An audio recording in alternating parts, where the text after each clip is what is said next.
Well, glad that we are awake once again to share in the purpose of God for our lives, for everything will work together for good, for them that love God, and of course, those who are called according to His purpose. I pray that even as you are awake today and you can see us, hear us, you do everything that will be situated and sighted in the will of God.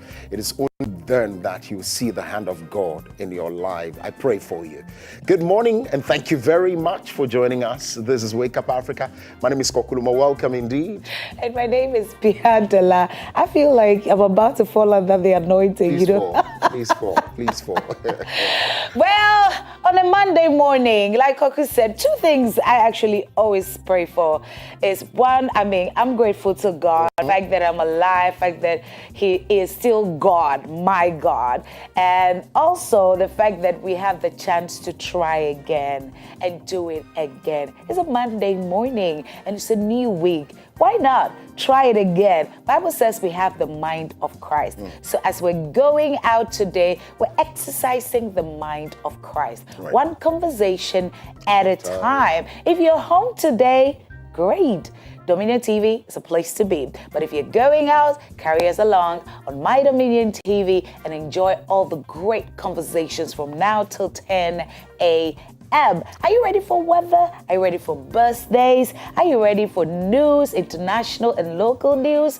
We've got you covered. There's some conversations that we're going to be having today. Absolutely. Right? Yeah. Yes, and we're still ongoing with our conversations, very productive ones in the month of June that are preparing you to have a changeover, to shift gears before you are able to tackle the issues of that the next 6 months will bring to you. And so be sure that most of these conversations we're going to be having, and this one has to do with your finances and how to particularly fix them, even in the month of June, even as you prepare for July and the rest of the months.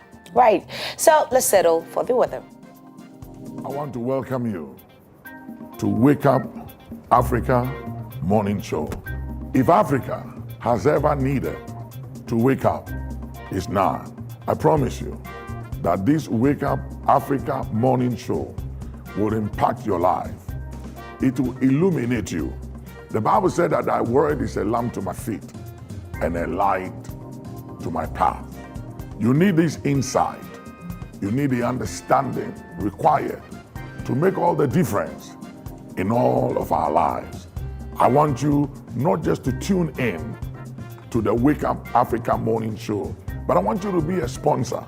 I want you to partner with us as we take this Wake Up Africa Morning Show, the inspiration it brings, the impact across all Africa, to homes, to individuals, impacting lives. Join us to make a difference. It is said and believed that in this life, what you do to change the life of others matters than what you acquire for yourself. It is believed that it's not what you have, what you possess that matters, but the difference you made in the life of others. I believe as you partner with Wake Up Africa Morning Show, you'll be joining us to make a difference in the life of so many people out there. Partner with us, and every time we touch a life, you are blessed. Every time we impact a family, you'll be remembered for good. God bless you. Looking forward to partnering with you and tuning in to Wake Up Africa Morning Show.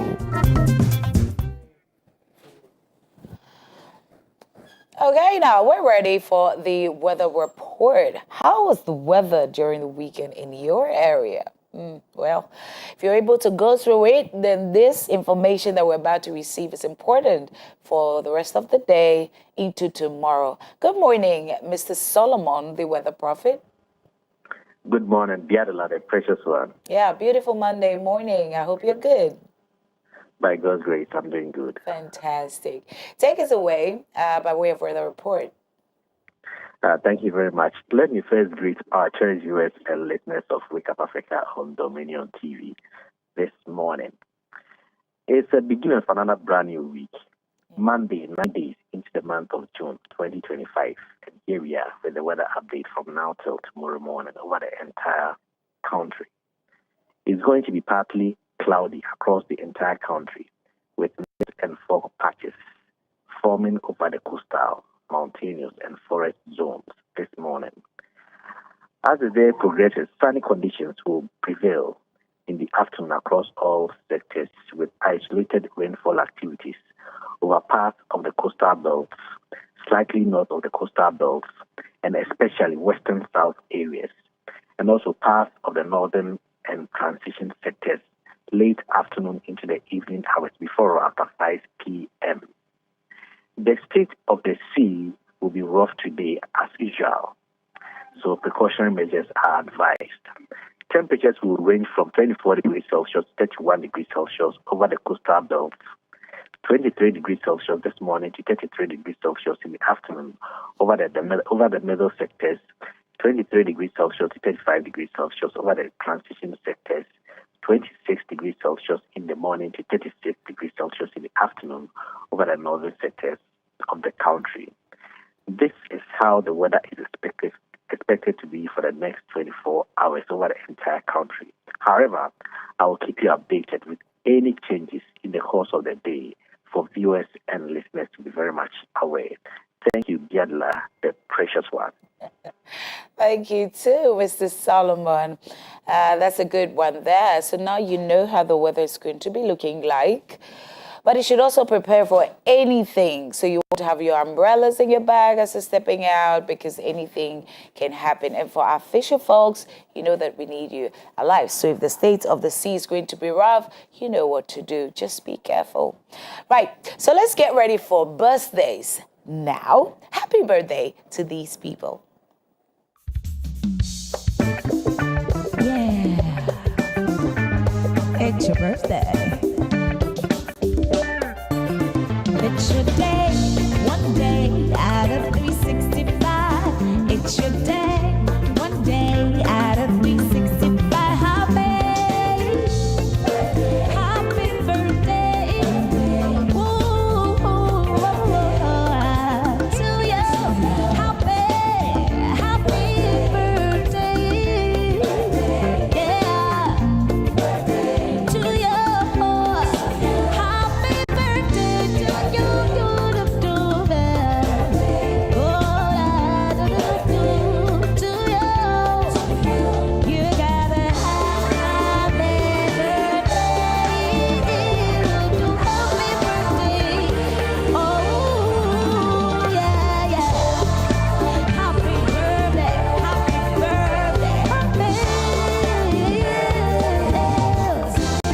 Happy birthday to you.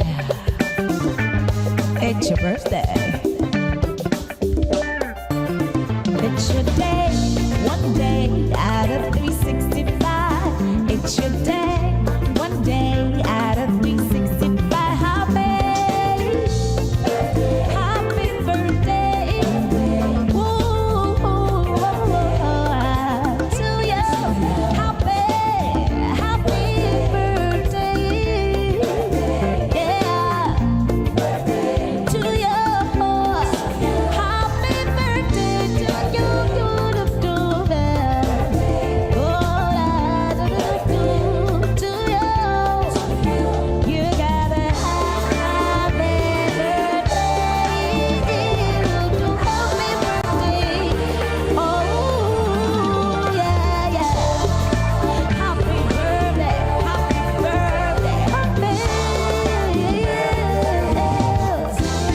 Happy birthday.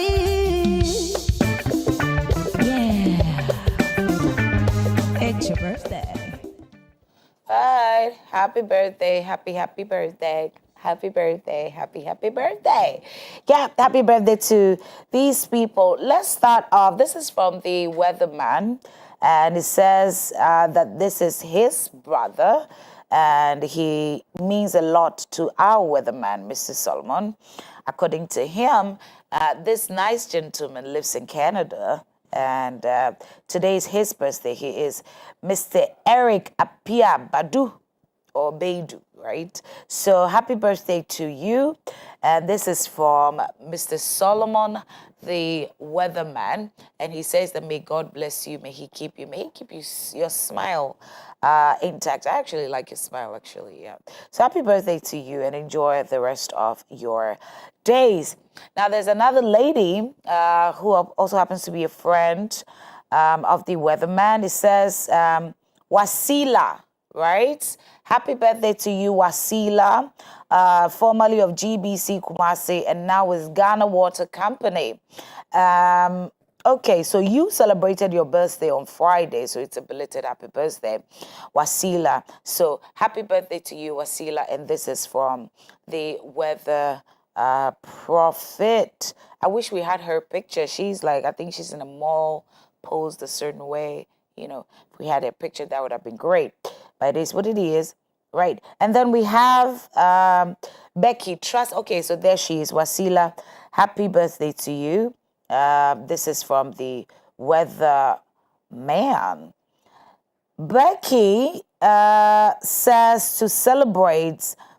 Oh, okay. So this is the princess. She's called what's? Okay, so it says happy birthday, lovely happy birthday to our princess. This is from Raymond Atto and the whole family, Atto family, right? So this is you, oh, little princess. Nice dress. Happy birthday to you, little princess. I don't know how old you are, but I know that you're going to be bigger, better, wiser in the name of Jesus. Yep. All right, so there it is. Kok, we have some birthdays. Yes, quite a number of them. Just Maunyo Agbodeka Kwesi. Today's your Agbodeka? Yeah. One lamb Yes. or one ram? One lamb. Ram. Larry KL M. Boafo, today's your birthday as well. Richard Bansar is also celebrating his birthday today. Hamonella Ajili, you're also celebrating your birthday today. All of you must make sure that you celebrate even to the glory of the Lord. Amen. But of course, as I've said before and over again, that as a gentleman, you need to have a smoke in your wardrobe. There must be a smoke by all means in your wardrobe. There will be those times where you have to wear smoke, you have to appear. It is a mixture of everything. You can blend it with everything. Today I'm wearing it with the long sleeve. Anytime, anywhere, you can wear this to anywhere. It fits for anything at all. I could wear this to weddings, wear this to funerals. Depends on how you want to do it. It's by Odehe Apparel, the Fugu Mogul. And so they bring out the royal in you. And so if you want to look royal, any size, whether armless or armful, you can get there. They are the #1 producers and suppliers of quality and affordable smokes from the northern Ghana. They deliver the smoke of fugu to you wherever you are in the world. All you have to do is to contact them right now, 0246 466 758, 0246 466 758, or 0261 690 711, 0261 690 711. Contact them and let them fix you anywhere you are in the world. Well, I see on Rose's page on Facebook, John Jinapo's birthday. Yeah, today it was part of them. Oh, really? Part of them. Oh, I see. The Minister of Energy. Yeah, And, the one who transition. we want to give the 1 city to. And green transition today. Yeah, so happy birthday to you, Honorable. Yes. Yeah, we pray that your work will be seen, appreciated, and then you make the life of Ghanaians better. Right. Well, we get to run you through quickly the headlines, news-making headlines across the world, in Africa and here in Ghana, by way of Wake Up State.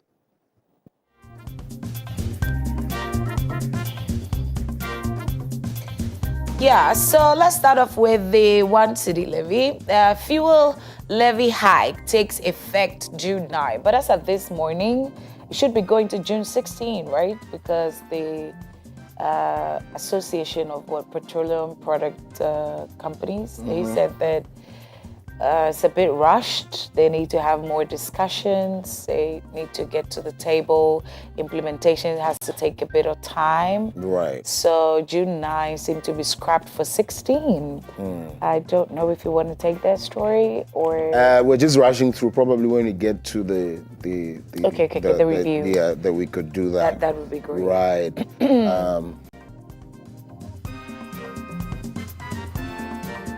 Wontumi protests, police nab suspect in attack on multimedia journalist.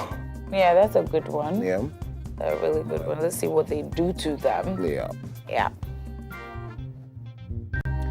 Okay, now, so Hajj 2025, 7 Ghanaian pilgrims confirmed dead in Saudi Arabia. I think we should be asking what that does to their souls or their spirit, right? I mean, when you lose your life in a holy land, something, should be some connotations to it. Right. Strike our only weapon to make government listen. This is from the Ghana Registered Nurses and Midwives Association. Should that be the thing? Government only listens to strike and demonstrations? Well, we need to get back to the hospital, my dear nurses, because we know that you're asking for real things. I mean, they said that they have to pay for scrubs, like they have to get like at least 4 scrubs in a year. They get payments for just one. They are just asking for increment of all these things. It makes their work better. They are not getting it, and it looks like it's been so long. But let's see how that goes during the news review. We'll see if after the review they will go back to work. Yeah, very important. Satellite installer remanded in custody for defiling 3 girls. When I read the story, I was upset. I was overly upset. Koku, what is it? Wait, tell me, you're a man. I'm going to just ask you. I know that there's responsible, sex that people should have. I mean, like a man, it's like sex is food, like to a man and like to a woman, where they can just do without it. But to defile girls, 11 years, and what's that? I think we need prayers and the slap first before the prayer. Prayers, and also the law must take its course. And slap. Yeah. Slap is sometimes when slap with like it aligns their brain. That's like full plate. Right. I mean, you guys should stop that. It's a bit much. I mean, just threatening the girl, bringing out screwdriver or knife. Like if you say it, I'll beat you. What's that? Anyways. Anyway, let me be nice now. Yeah. So the man who resigns from one is appointed for another. Yeah, Ken Ashikbe appointed as CEO of Ghana Chamber of Mines, and yes.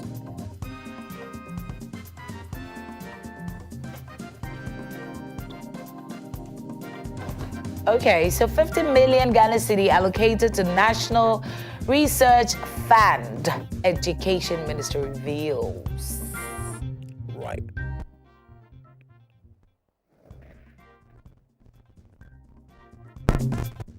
Well, let's do some international news now. Rwanda quits ECAS amid tensions with DRC.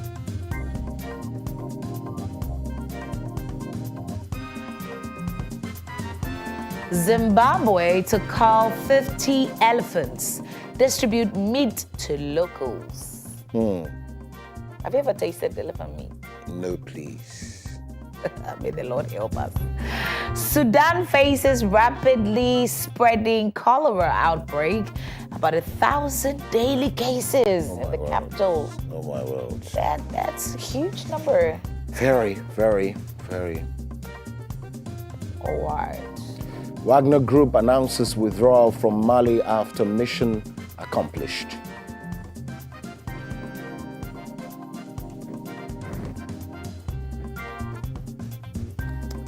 And Kenyan dies in custody after arrest for online post. Oh my God. Oh my God. Well, Liberia's ex-speaker charged with arson over parliament. Oh my God. Anyway, arson, fire, parliament. Three big things. Yeah. Chad suspends visa issuance to the United States citizens over travel ban, and that makes it for wake-up buzz, and that's part of news making headlines. We'll take a break. When we come back, news reviews up.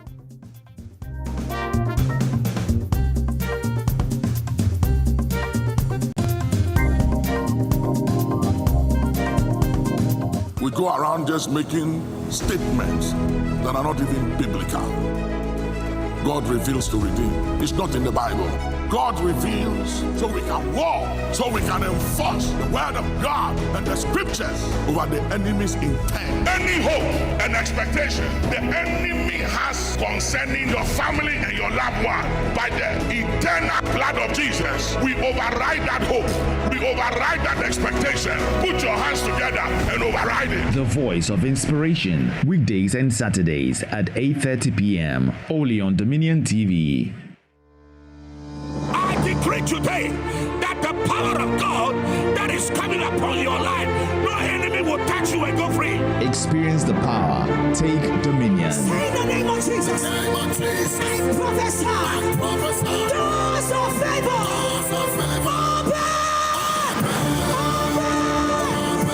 Action Chapel's Dominion Hour. Now, live, this and every Thursday on Dominion TV. And from today, you will be stronger than any enemy.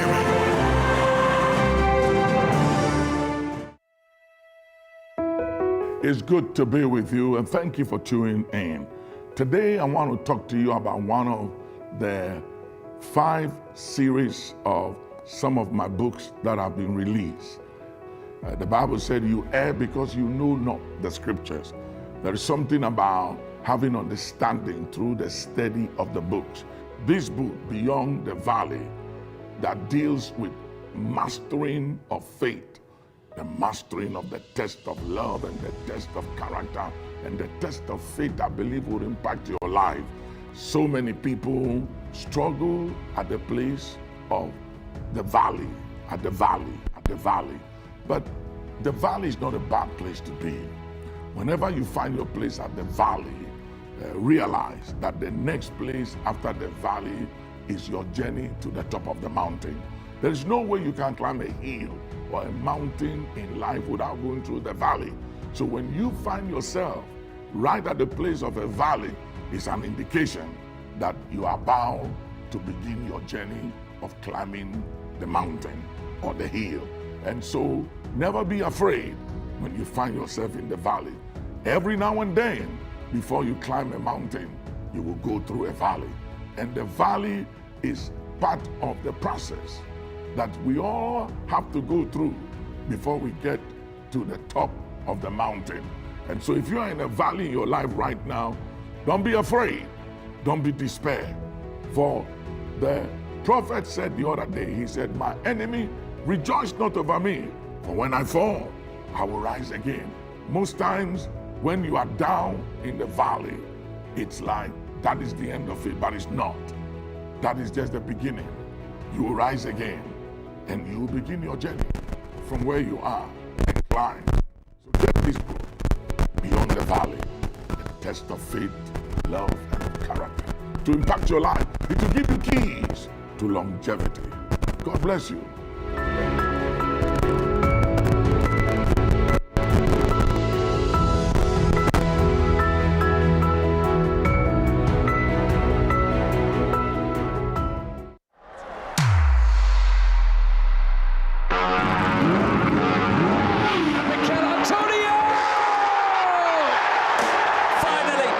Barca's season is up and running. Save!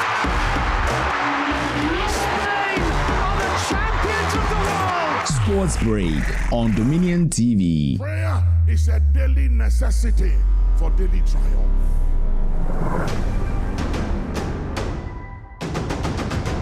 Africa, we must unite. We are getting Abrahamic rewards, but we are running away from Abrahamic responsibilities. Where should Africa sit and stand in this new world order? Africa has the youngest, fastest growing population. That's a blessing, but it's also a challenge. Yeah. Who did God describe as the man after his own heart? David. Adam.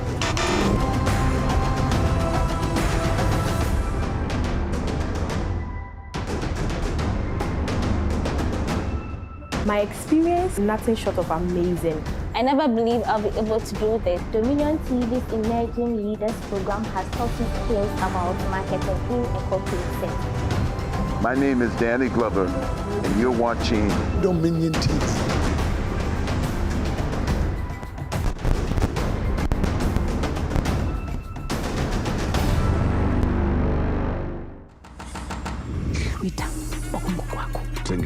So much love in the air. What are we looking at? Thank you guys for joining us for this unforgettable night. Paw Patrol is on. It's Max Verstappen in the lead. The megastar is here. Absolutely sensational. Let's go! Just taking a trip down memory lane. Get unbelievable entertainment that is unbelievably easy to own. Get and stay connected to DStv.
Oh, can we get up and bounce to this? You know? Okay, so this is my testimony. How God has always been with me. Hallelujah. Yeah. Never forsaken, never forgotten. Hey, never forgotten, never forsaken.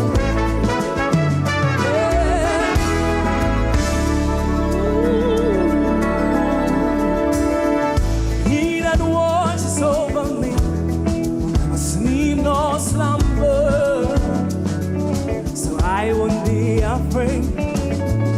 You, oh Lord, are my shield, the lifter of my head. I'll put my trust in you. Tell me, yeah.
want to welcome you to Wake Up Africa Morning Show.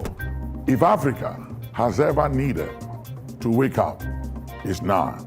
I promise you that this Wake Up Africa Morning Show will impact your life. It will illuminate you.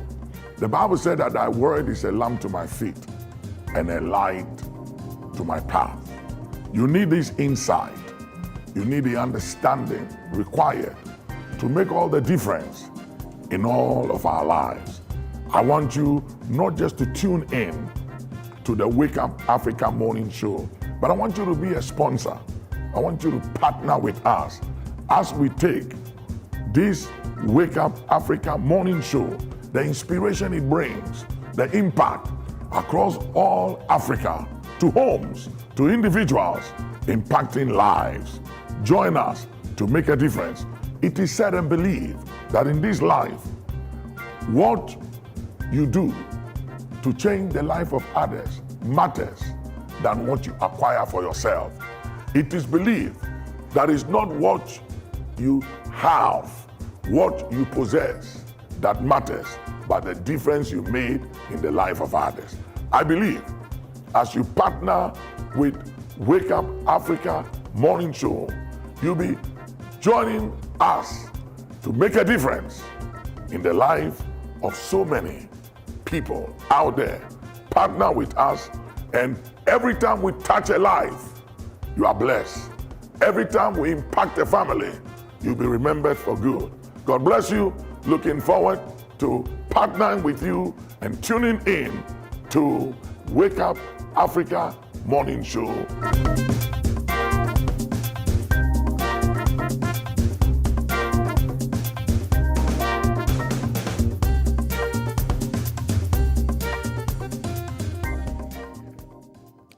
Thanks for staying with us. This is Wake Up Africa, and this is a news review segment. We get to pick the thoughts of our guests as and when they've joined us. Of course, it's a Monday morning, and so you're expected to see Reverend Xavier Demoji and Reverend Xavier Demoji, and of course, Reverend Anaya Bafo Bonnie.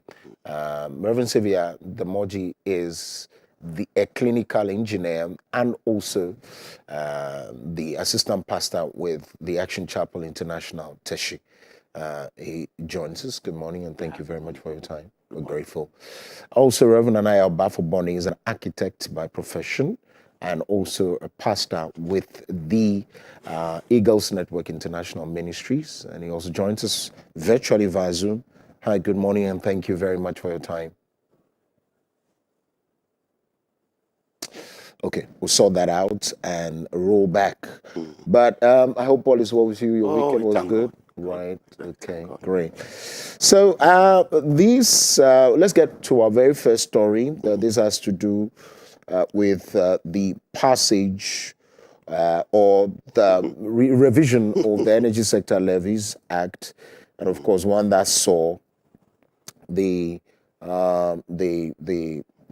issue of the what it's called the Doomsor levy now, and the Ghana Revenue Authority had announced the new levy rates on petroleum products effective today, March 9th, 2025, under the Revised Energy Sector Levies Act 2004, Act 1141. The announcement was made through Tariff Interpretation Order number 25-003-6 to clarify and enforce the implementation of the Energy Sector Levies Amendment Act. Let me share with you, before I share with you what was then the effective some action was made on that. The act was introduced to raise additional revenue to address energy sector shortfalls, reduce legacy debts, and stabilize the country's power supply.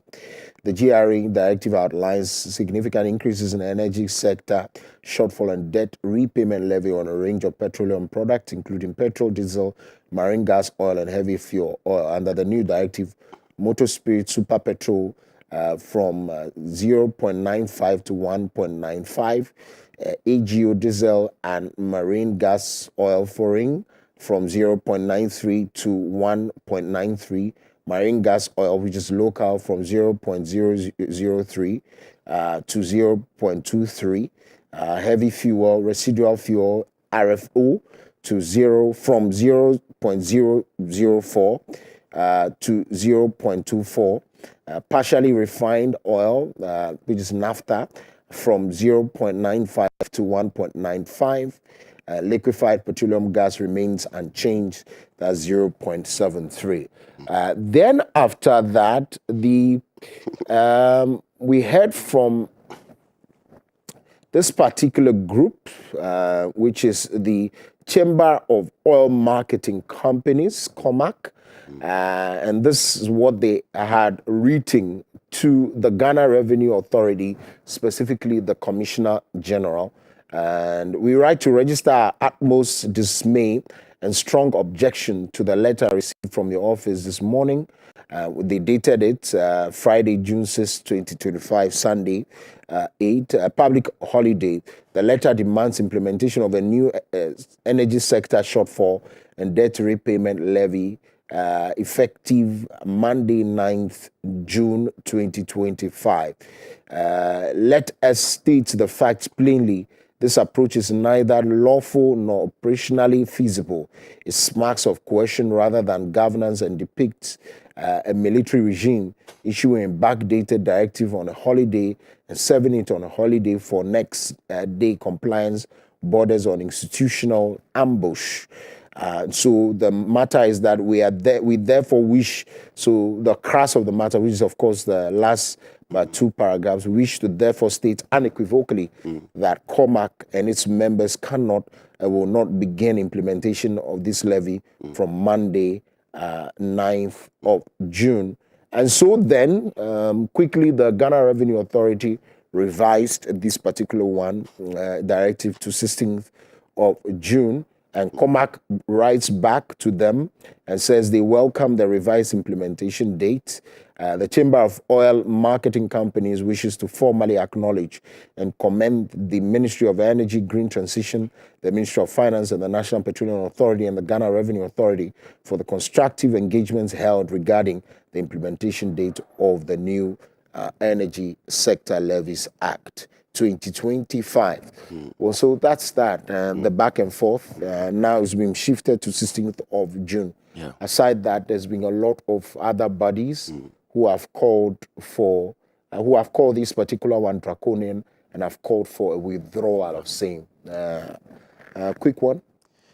Well, it's one, the implementation of this policy, one, as they have earmarked the Dumso levy, you know, it's one of the policies that have come to, according to the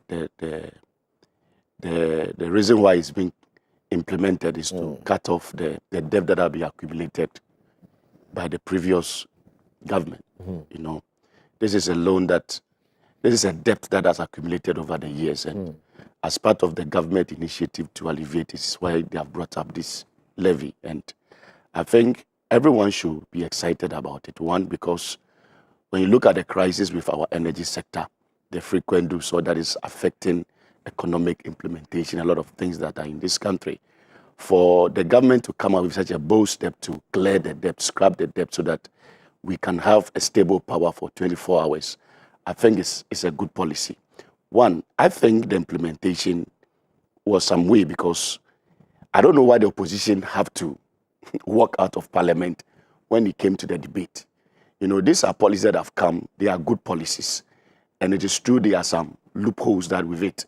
People are not really happy with the 1 cedi. People think it should be 50 pesos and other things. These are things that they can bring on negotiation table, talk about it, discuss it, and come out with what is best for us. But for them to just walk out and the thing has already been implemented. All the same, I think with time, if this is done very well, the debt will be cleared. But my question is, the system that is existing, the energy sector, have we put up systems and policies that there would not be mismanagement to the extent that another debt will come up? Because the issue is that we don't want debt, we want to clear the debt. The people that are in empowered, people who are managing it are the same people that are there. What policies have we put in place so that we don't have issue of the debt rather increasing or whatever? So I think holistically that we should have a stakeholders meeting about the whole thing. All those that are involved, as they have put some injection as to the implementation, there should be a discussion as to which of this, how will I even say it, whether the money involved, the 1 cedi, is it the best for consumers? Is it going to really affect the price of fuel? Because a lot of people are excited with the reduction. When you go and you see the 12.2, the 13, everybody is excited about it. And a lot of people are saying that it's virtually going to increase the price of fuel, which the NDC is saying that it's insignificant. But from all the discussion that is taking place, it points to the point that there is going to be a change in the price. So one, there should be much education. People should be elaborated. The NCC should come in, should educate the whole public that no, this levy is not necessarily going to increase the price of fuel. It's not, because all that, I was even talking to somebody this morning, say, hey, 1 gallon is 40 cedis. So every 40 cedis of fuel you buy, you pay 1 cedi. So if you happen to consume, let's say 500 Ghana cedis of fuel, that is a lot of tax. So he was asking, what is the significance of removing the e-levy and bringing this levy? And all these debates are taking place. So I think that on a more serious note, there should be much education on it. The implementation should take place, but we should look at the people that are involved, people that are managing the energy sector. Are they putting the same structures? Because if the same structures are what are going to be used, then I don't think the debt will be cleared. If you are trying to clear a debt and the people are still using the same system, the same approach, the same individuals are doing the same thing, then I don't think we are making any significant gain. I see. Reverend Anaya, if you can hear me, good morning and thanks for your time. What are your thoughts on this particular one? Let me say this very quickly. First, I would want to reiterate the position of the Comac people, that I think the government has ambushed not just Comac, but the whole Ghana. And I found the way this particular bill was rushed very distasteful and very insensitive. And I must say that maybe we forget too quickly, but this is exactly how the past administration went about things and lost favor with the Ghanaian populace. And I think it's too early in the day for our president and his team to go on that route. This is a debt that has been there in the last 5-6 months that they took over and was there even long before. I don't think that, if Comac can get them to extend the implementation from 9th June to 16th June, Comac is just a small fraction. They are the marketing companies that are going to help the implementation. We are going to be paying the ones.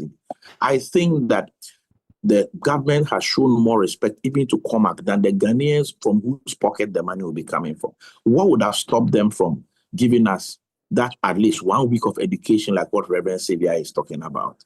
I found it very preposterous and very unfortunate. For me, I don't know about others, but the first time I heard of this bill, the following day it was passed. So for me, I don't know about others, but at least for me, I've had less than 48 hours even to digest it.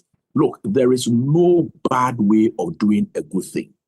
You understand? There is no bad way of doing a good thing. When you are doing a good thing, you must do the good thing in a good way. And I feel that the way this thing was rushed, that's my first beef, is improper. And that is what is feeding into all this propaganda, because I've now had 2 versions. I don't know which one is right.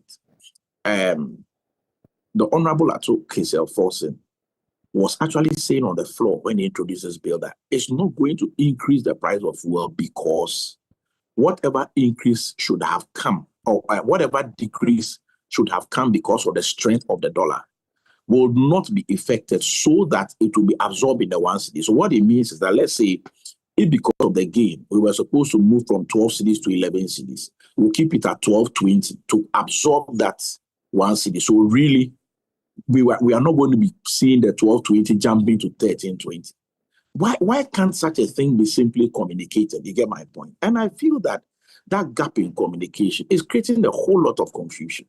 Secondly, also, it has become a very terrible, picturesque view of robbing Peter to pay Paul, because 1% e-levy on 1,000 CD transaction is actually 10 CDs. But if you are collecting 1 CD for every liter, and I bought 1,000 CDs worth of fuel in the week, I'm going to be paying about 83 to 86 Ghana cedis on that amount of money. So in the end, we are doing about 8 times more. So I'm asking myself, was the e-levy removed to fulfill a political promise for which a huge deficit was left in government financing? And therefore, this surprise had to be sprung on us. So again, I think that we should stop playing politics. You remember, Koku, several times I came to your studio and I said that I don't believe e-levy must be withdrawn. I don't know if you remember my position on this, and that we should rather start to cap it on certain transactions from 0 to 100. This is the cap. From 100 to this, that's the cap. And then do a proper gradation, the same way we do with our taxation system, where people are within certain tax brackets based on their earning. Even with our electricity consumption, we've done the same thing. We have people who consume below a certain level that they don't pay any taxes at all on their consumption. That is how you create a fair society. So I feel that the way this whole thing has been handled, the stakeholder consultation has not been good, and it puts the government in a very bad light. I will tell you that the plus for the government is that in the 5 months, the economy seems to have been managed well. We seem to have made gains on the forex front. Let us hold our fingers crossed and be in strong prayer that the untoward will not happen and will not see the dollar spiraling up. For this matter, the Ghanaians will keep quiet over it until the dollar seems to go up and fuel prices go up. Pressure will mount.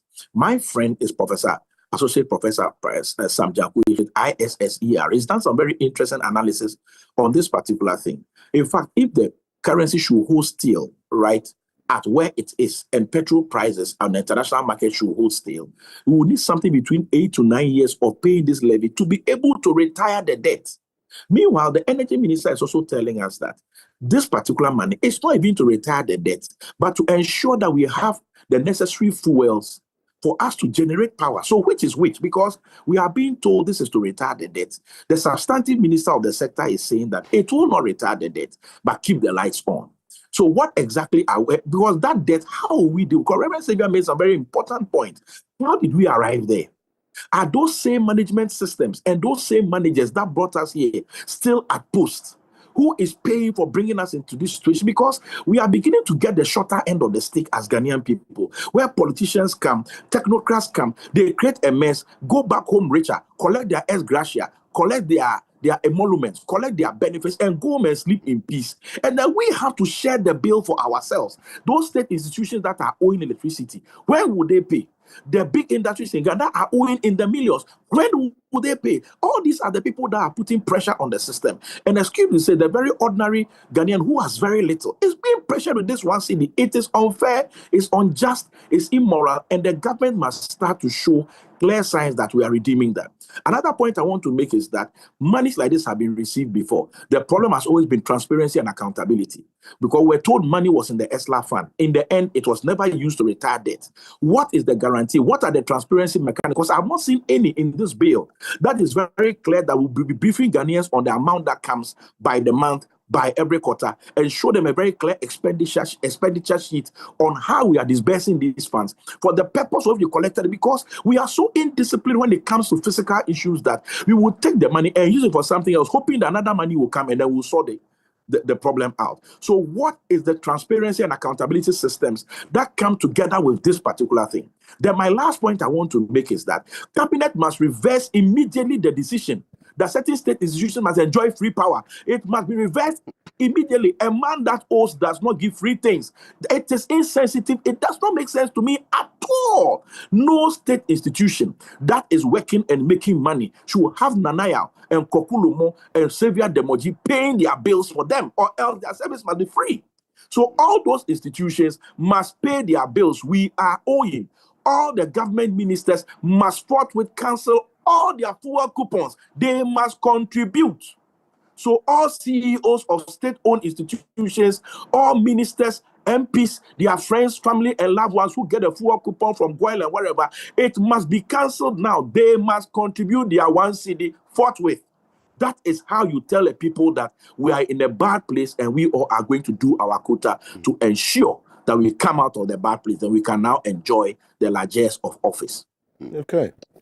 Succinctly put, I think that also lays the issues to bear. So grateful to both of you. Let's now get on to the next story. The Greater Accra Regional Police Command has confirmed the arrest of a 55-year-old man, Theophilus Thompson, in connection with the recent assault on Joy News' journalist Latif Idrisu. The incident occurred on May 27th, 2025, around 7 p.m. during a demonstration held in front of the Economic Organized Crime Office, EOCO, in Accra. The protest was staged by a group of individuals, including some members of Parliament and supporters of the New Patriotic Party, in opposition to the arrest of the party's Ashanti Regional Chairman Bernard Entry Boisiako, also known as Chairman Wuntumi. And so that's it. I don't know if you watched that particular video, or I was watching it live when I saw what they were. I mean, it's in a good direction, right? The right direction. I think it's a very bad thing that happened. You see, the assault and the thing that happened to journalists, sometimes I ask myself why people always want to attack journalists and people that usually help us. Because when you look at the roles of journalists in nation building, it's a very important one. And over the years, we've seen a lot of verbal attack, physical attack on journalists, and we only hear, but the outcome is not really known, you know.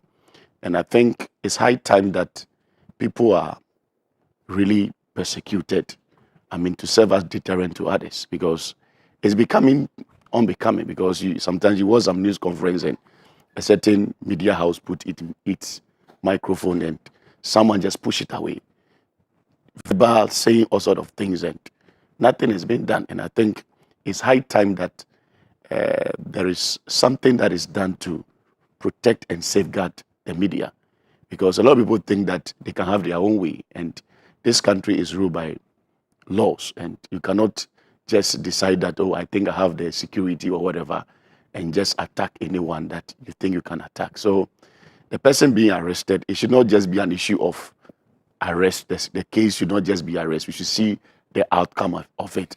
The person should be persecuted, if possible, jail, to serve as deterrent to others. I think that is the best. All right.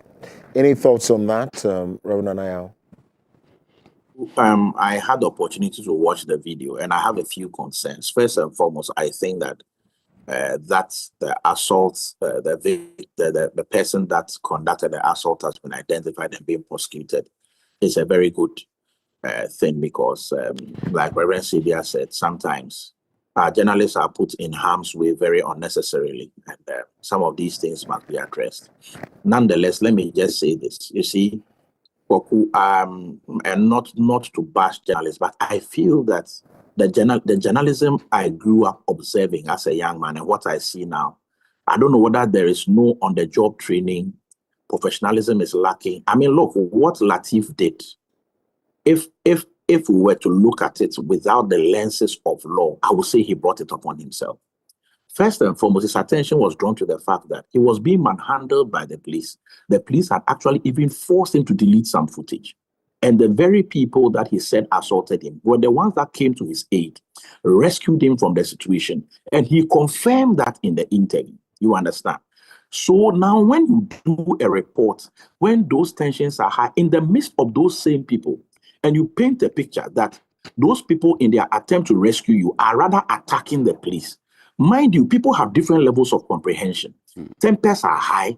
Some people are there, they are under other influences other than common sense. You are putting yourself in harm's way. What prevented Mr. Latif, for example, from moving away from the frenzy with his cameraman to do that reportage? But he stood there in the midst of people flying up under different influences who have come there with their own agenda and making such statements. And they felt that you are not making a full representation because when you are under a barrage of attacks and bullying from the police service, they came to your rescue. And if in that rescue they overstep their bounds, they feel that you should not be saying that in that manner. I mean, you see, I've seen there's something about mob action, Koku. Oftentimes, people don't reason in mob action. When tempers are calm, they themselves start to admit that they've made a lot of foolish decisions. I'm sure this young person this person who has been accosted has come to his senses and realized that he could have made his point to Latif without pelting him with stones. But you see, sometimes when tempers are high and are flaring, if we can move our reporting station away from that phase where this sort of interruptions can come in and we can be in harm's way, let us do so. Ghana's politics, look, some people are very infantile in their reasoning and in their logic. You understand? So infantile. Listen, I, for one, I wouldn't see why anybody should go to Yoko's premises. You don't know why the person has been arrested. You don't know what they do beside whatever they call themselves as party chairman. Look, Kwaku, sometimes we all have been shocked when charges have been brought against people in the public space, because sometimes what is brought as charges against them are things that we are totally oblivious to. We would never have known but for an investigation bringing them out.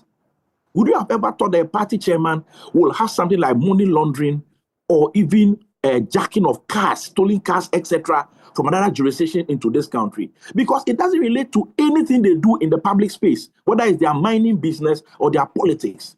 So you are there and you are putting yourself in harm's way. So even as I advise our journalists to learn to gauge the atmosphere and where they stand to do some of this reportage, I'm also advising some of these political activists. Don't let us dive blindly and head on into some of these things, because you put yourself in harm's way beyond the journalists being pelted. I'm sure there are other people that may have been hurt in that particular situation because they went there overacting, mob action. Please let us be very careful about this. And my sympathies and go to Latif for, because I saw it, and you actually had to bend down to pick one of the stones to show to the camera and told this cameraman that we have this on camera, we have this on tape, we'll file a report and so on. But please, when tempers are high and are flaring, I believe that, I remember, I think there was one particular issue where, I don't know what was an MPP era, I think that the police was being chased, if you remember. I think there was a riot. And then when the journalist was insisting on asking the PRO a question, he said, run for your safety. Then he was mocking the PRO that, but you're running for your safety and you are saying you are in charge. They said, you are a civilian, you are not safe, run for your safety. Sometimes we put too much on the line in trying to be the showman and the brave man, and we put ourselves in harm's way. What if it wasn't a stone and it was a knife that stabbed Latif? What if somebody under an influence pulled out a pistol, jammed him and tore his lungs apart and put him in harm's way? So yes, you want to report the thing live from the site. People are incensed. Move away from them so you don't put yourself in danger. But whatever happened is reprehensible. It must be condemned in no certain way. Prosecution must happen. And please, it is your fellow journalists, let's follow this story to the core. Like Reverend Sylvia said, these things start, and then it's like there's a lot of noise. Before you know, it's swept under the carpet and nothing happens. Look at how long it has taken to deal with Swale's case, and it is still not even concluded. I find, okay, so when I was listening to you, you stated some positions, but finally I think you had just stated what, so he should have exercised some circumspection. You say to especially within that space. But the raising of the issue of the other people with the police and they asking him to delete, that is also another case that he, the journalist, can report. So these are separate cases. So you, the journalist, can go to report that the police forcefully asked you to delete pictures. So that's it. So it's whether you helped me to delete, to not allow the police to heckle me, that's another case that I could file. The other case also has to do with you, whether or not you helped me does not give you the right to abuse me in that. I agree with the issue of exercising circumspection in some of these things and using your wisdom so that you are not hurt, because that's not the first time that these particular journalists will be caught in harm's way. He went for so long because of some of these things, but I'm saying that these are separate things that the public, I mean, you just put it right, so I think we'll let it slide, isn't it? We'll just let it slide. Hajj, 7 Ghanaian pilgrims confirmed dead in Saudi Arabia. I don't know whether you have any thoughts on this particular one, but 5 women, 2 men. Although the identities were not disclosed, the Hajj board has informed the affected families in Ghana and extended condolences on behalf of the nation. Right, so that's it. I don't know. Do you have any thoughts on this? Because Biadela was asking this morning whether or not it's got anything to do with you believing that it's a right place to even lose your life or something. I don't know. Well, when it comes to Islam, they have very strict beliefs and understanding. They are brothers and sisters, descendants of the Ishmaelite. And one thing about Islam is that their conviction for what they believe is very strong. So when it comes to them, going to Mecca is really a privilege. And to go to Mecca is a way of, when you go through all the procedures that are being done there, it's a form of purification. And when you come back from Mecca, you are declared as a new creation. All your sins have passed away and you are now called a Haji or Hajia. So it's a way of their belief. And it's rather unfortunate that when they do such pilgrims, it results to the death of people. I think last year there were about 17 people that passed on. And today, this year, I think it's a 7. And that is very sad. And my condolences to all the bereaved family. But all the same, there was a video circulating that there was a lady was commenting on the place they were. According to the weather, the temperature was around 48 degrees, and that is very hot. And they were in an open place. There was the hotels were all booked up, and where they were was very bad. I think it was just an open place with some student mattress, and you see ladies, mothers lying there, and that was, I think that may result to, apart from other underlying factors, but all the same, I think the Hajj committee should take it up seriously. If you are taking individuals for such a special program, there should be provision for them, the accommodation, where they stay, how they even live over there, because it's not just people from Ghana, people across the whole world. Millions of people are gathered there, and you see them doing whatever they have to do according to their faith. So the committee should just put in measures in place to make sure that Ghanaians that have the privilege to go there are being protected. We don't have people going there and losing their lives, because I don't know how the families will be feeling. Your mom, your dad is going to Mecca with the belief that when they come back, it's going to be a blessing to the family, just to hear that they have passed on. And according to their religion, when you pass on, you have to be buried instantly. So the families may not even have the privilege to even send their last respect to the family. So that is very sad, but that is their belief, and there's nothing you can do about it. But I would just suggest that the committee that is responsible for this thing put in measures to safeguard and protect people anytime there is such cases, so that next year we don't have incidents like this coming up. I see. Right. Are there any thoughts, Reverend Ayal? Or we can leave it at that? I mean, it's becoming an annual ritual. You hear what I'm saying? And if it were any other religious group, you will see how our journalists and media will put their mouth in it, whether it's a cathedral hall or anything. There's a way that, I don't know whether it's a fear for Islam or it's just a general hypocrisy of our larger society, or trying to be politically and socially correct. So we don't want to comment on these things dispassionately. But I'll be very dispassionate about it. Listen, it is a lack of wisdom to be doing the same thing and be expecting a different set of results. This thing is happening every year. Reverend Sylvia has just mentioned that about 17, a higher number, happened, the year before. And it's oftentimes, it's not only Ghanaian nationals. People go there and die like that. So there's something fundamentally wrong somewhere. First and foremost, the Saudi government should take some responsibility. They should be mindful and capping the visas they give when this occasion comes on. It's not by force for somebody to come. If your capacity to hold the people around the Kaaba is 1 million, you must not grant more than 1 million visas. That's the first thing. Secondly, our government must engage with the Saudi government. I don't see any reason why there must be a Hajj village at our airport. I believe the Hajj village should be in Mecca. We should speak to the Saudi government, ask for a piece of land, what we want to build here.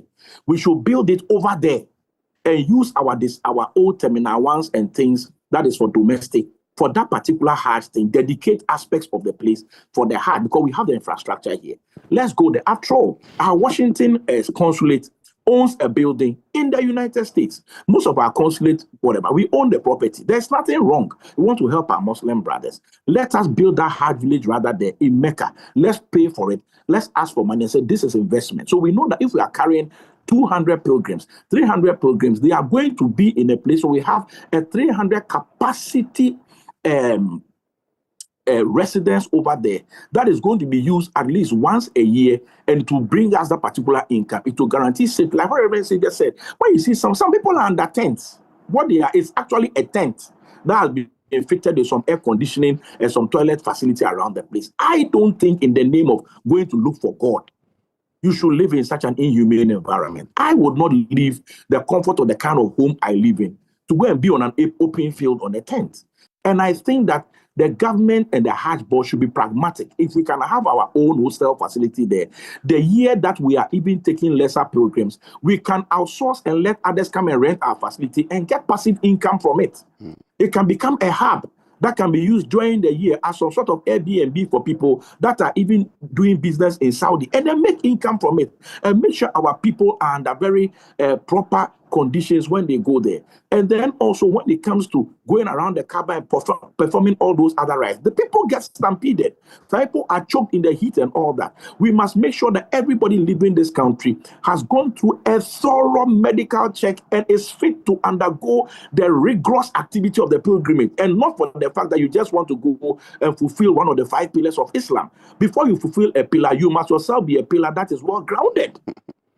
Because this thing of people dying, Koku, is not right. It is not right. You can't go and seek God and then end up as a corpse. And like Reverend Xavier said, it's a very painful thing that you must be buried within 24 hours. And even your loved ones will not have the opportunity of closure. In fact, I saw a news bulletin this morning that the Ghanaian pilgrims have already been buried.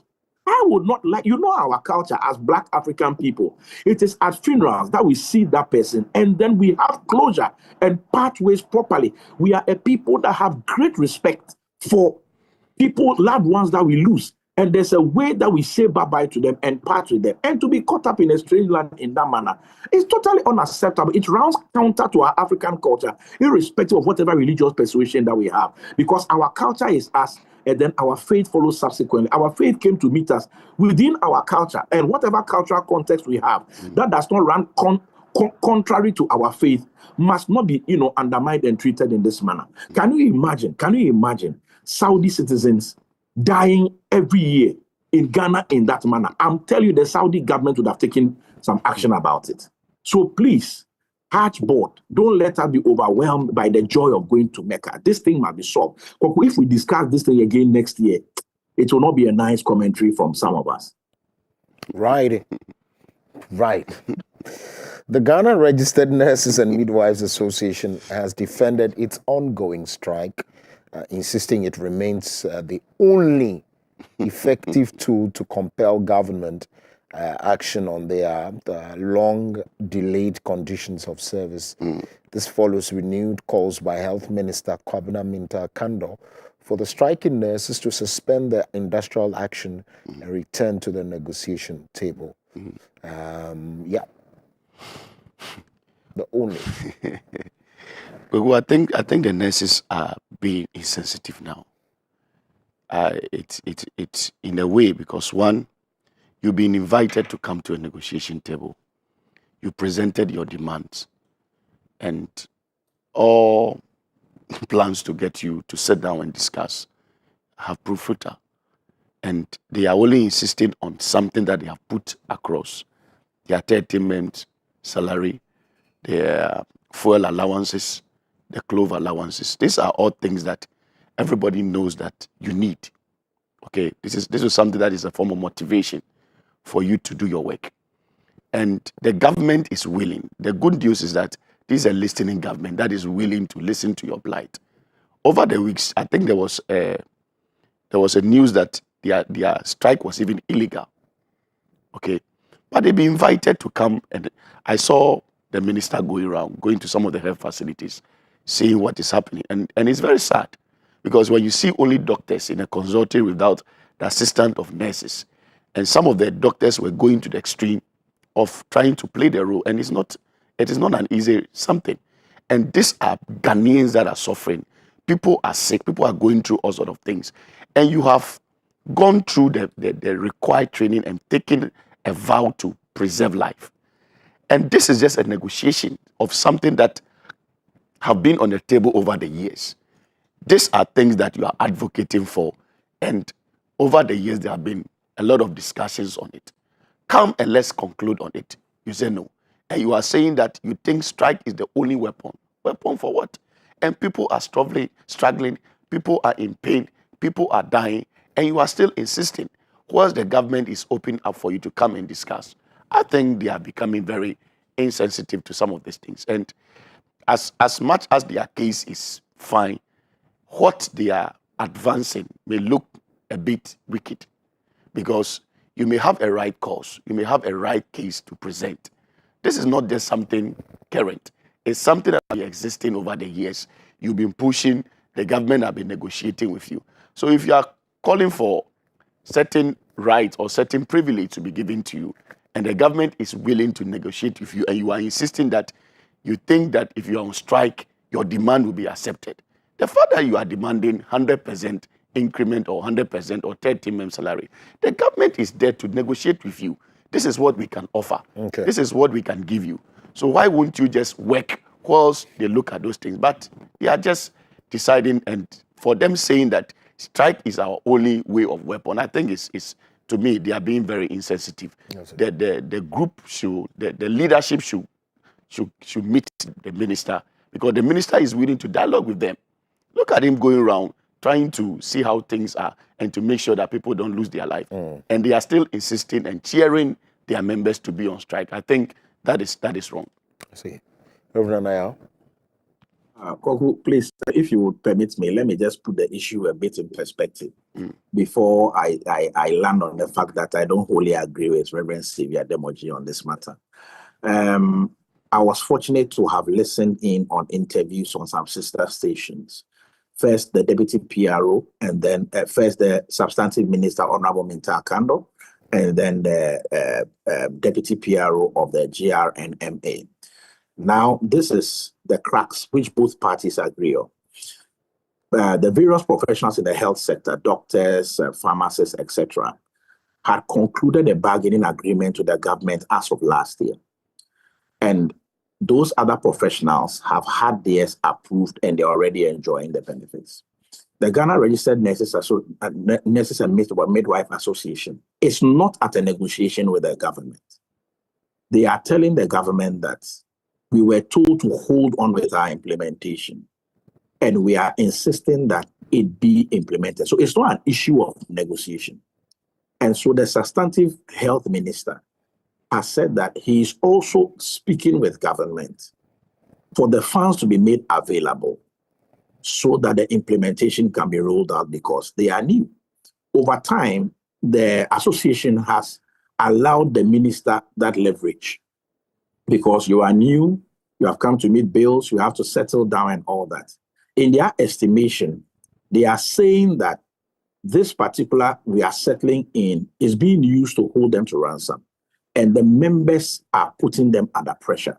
So it is the members themselves, because they're giving them feedback that the minister has shown goodwill.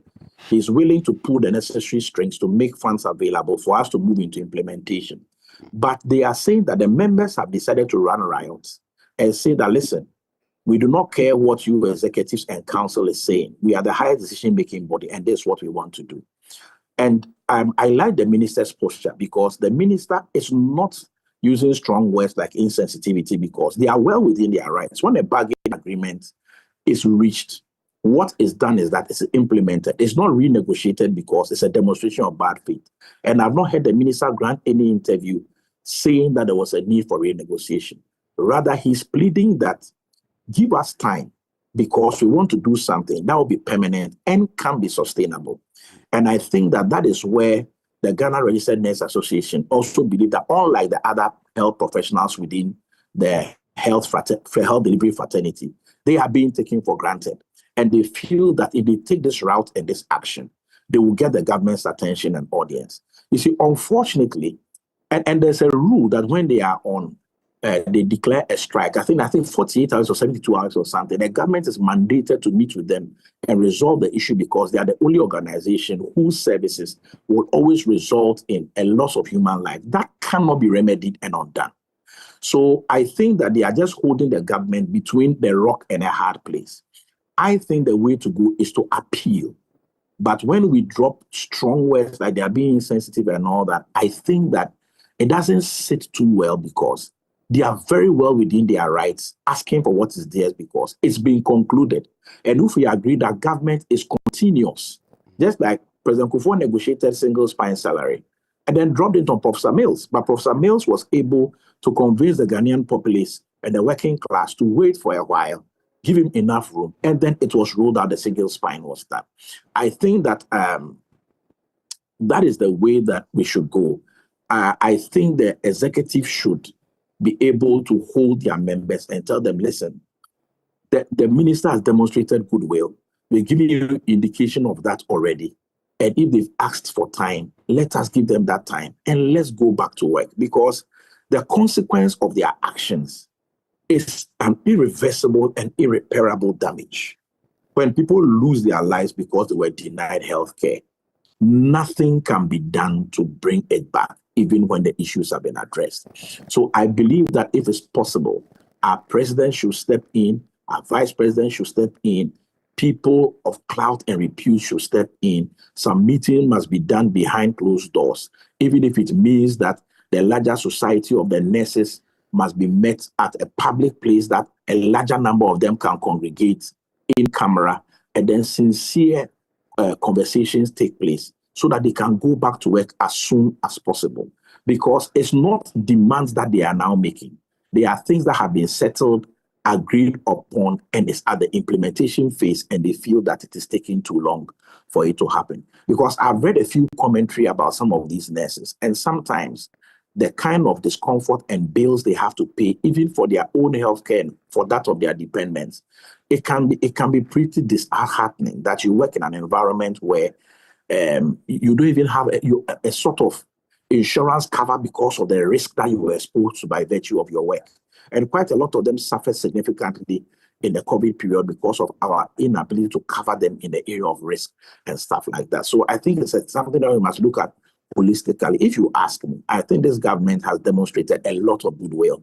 And if I were in the shoes of the nurses, I would give this government the benefit of the doubt and then let us be able to see a clear way forward. I saw this morning that they are now withdrawing services 100% full scale. I think that is uncalled for, even if it is partial, until this matter is resolved and they are fully back on track. I don't want to see this thing going beyond even Tuesday. At least by the close of day today, we should be able to read something so that by Tuesday we can see that people's lives are not in danger. It's terrible. We forget that nurses also are even assisting in the theater. They are theater nurses. So people that are scheduled for surgeries who all need to be assisted, people that, some of these nurses are also helping setting up dialysis and all that for patients. Look, dialysis can't wait. You get what I'm saying? Somebody has some very gruesome, car accident and has been rushed in, and we need some theater nurses there to assist for these surgeries to be carried out. It can't wait. So please, for crying out loud, our brothers and sisters in Florence Nightingale's fraternity of nursing, our knees are on the ground. For the sake of your fellow Ghanaians, your own family members who can be taken ill, we are humbly appealing. Please don't take it as politics as usual, and they are, as they say in Nigeria, they are whining or they are spinning you. Please, with all humility, this government has demonstrated some goodwill. We can see dollar coming down, fuel prices going down, transportation prices going down. It means that there's an attempt to try and stabilize things. I beg you in the name of God, if you can just give them a few more weeks to tie the necessary bolts and knots. I speak on behalf of the health minister.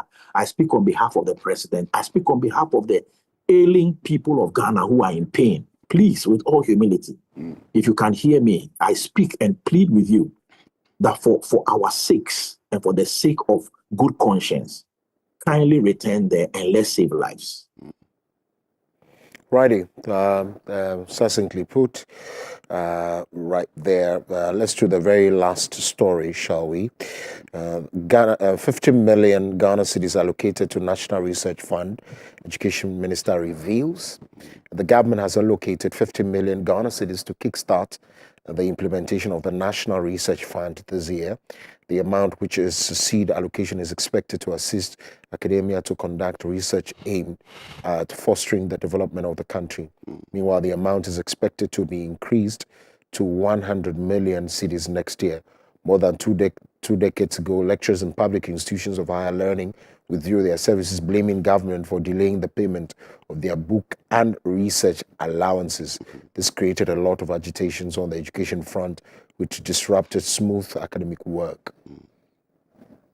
Well, I think that is good news. You know, during the COVID time, we saw the importance of a lot of research institutions in this country and their ability to come out with good things. So for fund to be released to empower national research, I think it's a welcoming one. We should all be excited about it. I think it will boost the education service to do a lot of research because, you know, when we talk of research, it's one of the things that really help nation building. Because when you talk of scientific research in a lot of things, it all comes with money. So when there is a release of fund and government backings to support such initiative, it's welcoming. So we just have to wait for the best to come out of that. Right. Of accountability again. And I do not say this to spite anyone. There was one particular course I did in architecture, right? I don't want to mention the course because the lecturer may be watching and would know. My classmate's father, who finished about 20 years or so before that particular lecturer ever came to architecture school, brought his father's notes to us. And we realized that was the same notes that the lecturer was reading to us. You see, so my issue is that the government must have a monitoring system. From time to time, some of the slides from lecturers and things must be compared with past slides to make sure that they are doing research and they are current on teaching us. Again, I had the opportunity to assist a particular professor, right? He was very current. He would come to one particular state agency to even come and collect current data, BRRI and other places, and was teaching the students with it.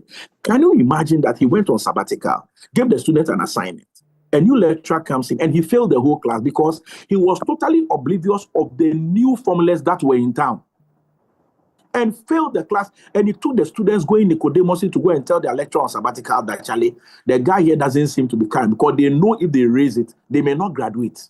In our kind of system we run in our universities, it is terrible. I remember when I was being taught a particular subject in this one, I'll mention it, structures. We call it reinforced concrete design. We were looking at that time where we had BS code, I think 8116 or something. This guy was teaching us with a CP code. CP was outmoded, not being used anywhere in the world. The man was teaching us this. So me that I want to be modern, I went to my brother's mates who were civil engineers to go and learn the BS code from them. You see, so sometimes when they are on the strike for some of these things, they are not doing the research with the money that are being given. You cannot be teaching us Methuselah theories when modern things. Little children in China are doing innovative things, and we are here joking and teaching ancient things.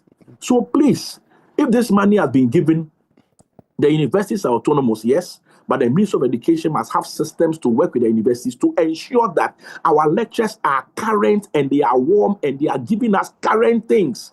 AI, machine learning things are in there. I remember when I did my project work, we were the first batch who did our postgraduate thesis using AutoCAD. Can you imagine some lecturers came and said they will not let us graduate? What was our offense? We didn't work. We just sounded the computer drew for us. They don't even know that the computer was just an interface. So instead of a drawing board and a T-square, the computer now becomes your drawing board and your T-square. But all the design you are doing like you would normally do in every situation. Can you imagine? And these were professors with gray hair. It is not a nice thing. And we want to compete with South Africa, we want to compete with Hong Kong, with China, with United States. Please, let's wake up. My last point is that government must ensure that industry is connected to research. Reverend Xavier just said it. Until COVID, industry was not looking for research information.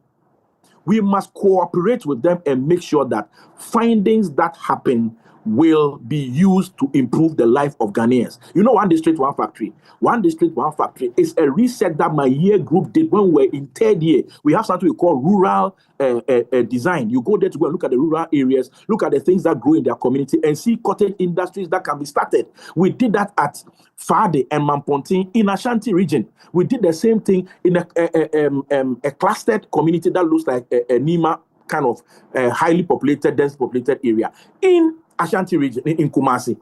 The research information is there. Look at how many years it took before one president came to say One District, One Factory, which even didn't manifest.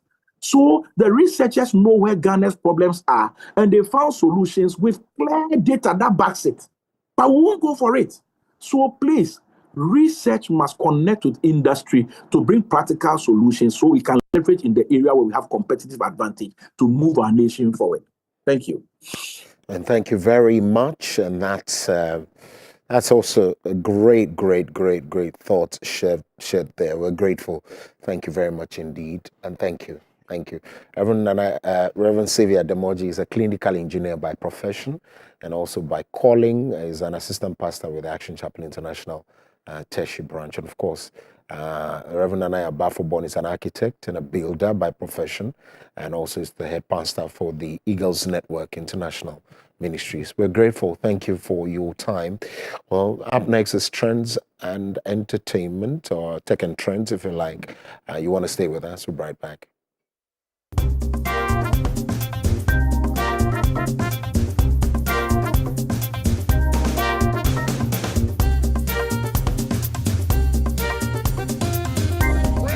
It's a daily necessity for daily triumph.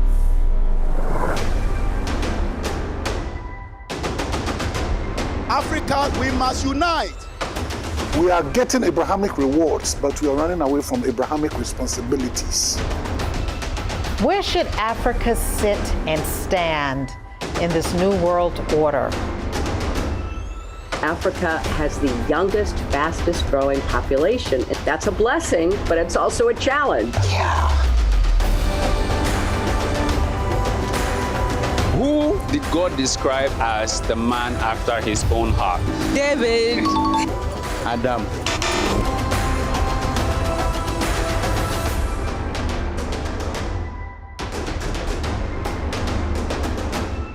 My experience, nothing short of amazing. I never believed I'll be able to do this. Dominion TV's Emerging Leaders program has taught me skills about marketing in a corporate setting. My name is Danny Glover, and you're watching Dominion TV.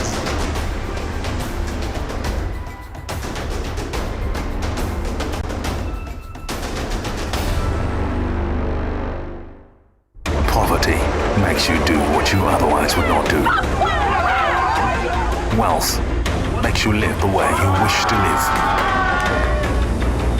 But revenge cancels the lines between poverty and riches. It's either you're saying something progressive, or I'll just tell your wife that I'm carrying your child. Where is my father? Now that he's coming closer to the community, I Papa Big go figure your own plans, so I go figure my own.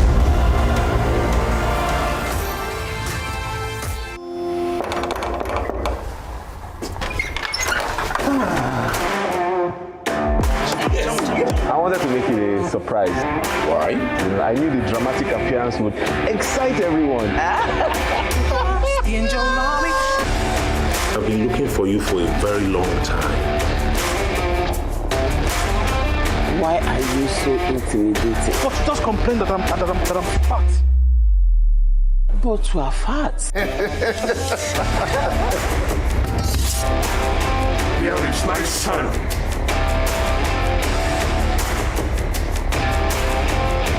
Give me what I want and I will set you free. Stop. Jesus has set me free. Yes, Lord.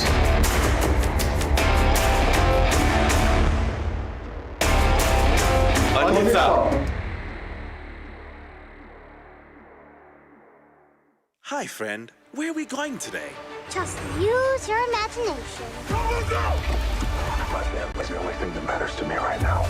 This is the stuff that will make me the best. These guys are the best.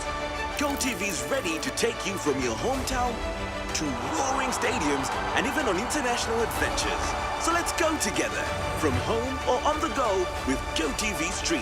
Sounds like a great idea. Woohoo! GOtv. Love it. It's good to be with you, and thank you for tuning in. Today, I want to talk to you about one of the 5 series of some of my books that have been released. The Bible said, you err because you know not the scriptures. There is something about having understanding through the study of the books. This book, Beyond the Valley, that deals with mastering of faith, the mastering of the test of love and the test of character and the test of faith, I believe, will impact your life. So many people struggle at the place of the valley, at the valley, at the valley. But the valley is not a bad place to be. Whenever you find your place at the valley, realize that the next place after the valley is your journey to the top of the mountain. There is no way you can climb a hill or a mountain in life without going through the valley. So when you find yourself right at the place of a valley, it's an indication that you are about to begin your journey of climbing the mountain or the hill. And so never be afraid when you find yourself in the valley. Every now and then, before you climb a mountain, you will go through a valley. And the valley is part of the process that we all have to go through before we get to the top of the mountain. And so if you are in a valley in your life right now, don't be afraid, don't be despair. For the prophet said the other day, he said, my enemy, rejoice not over me, for when I fall, I will rise again. Most times when you are down in the valley, it's like that is the end of it, but it's not. That is just the beginning. You will rise again and you will begin your journey from where you are and climb. So get this book, Beyond the Valley, the test of faith, love, and of character. To impact your life, it will give you keys to longevity. God bless you.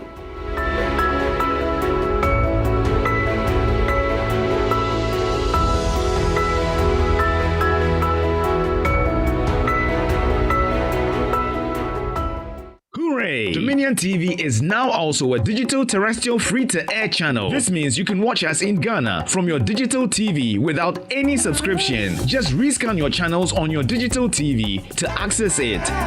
How? On your digital TV, press the menu or settings button and choose auto-tuning, auto-search, or the appropriate options to scan your channels and look for Dominion TV. Enjoy some of Africa's best Christian lifestyle programming from Dominion TV.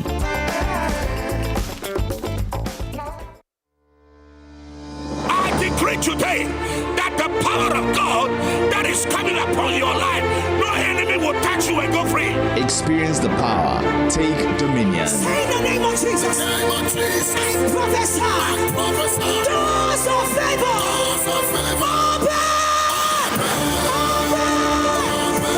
Action Chapel's Dominion Hour. Now, live, this and every Thursday on Dominion TV. And from today, you will be stronger than any enemy.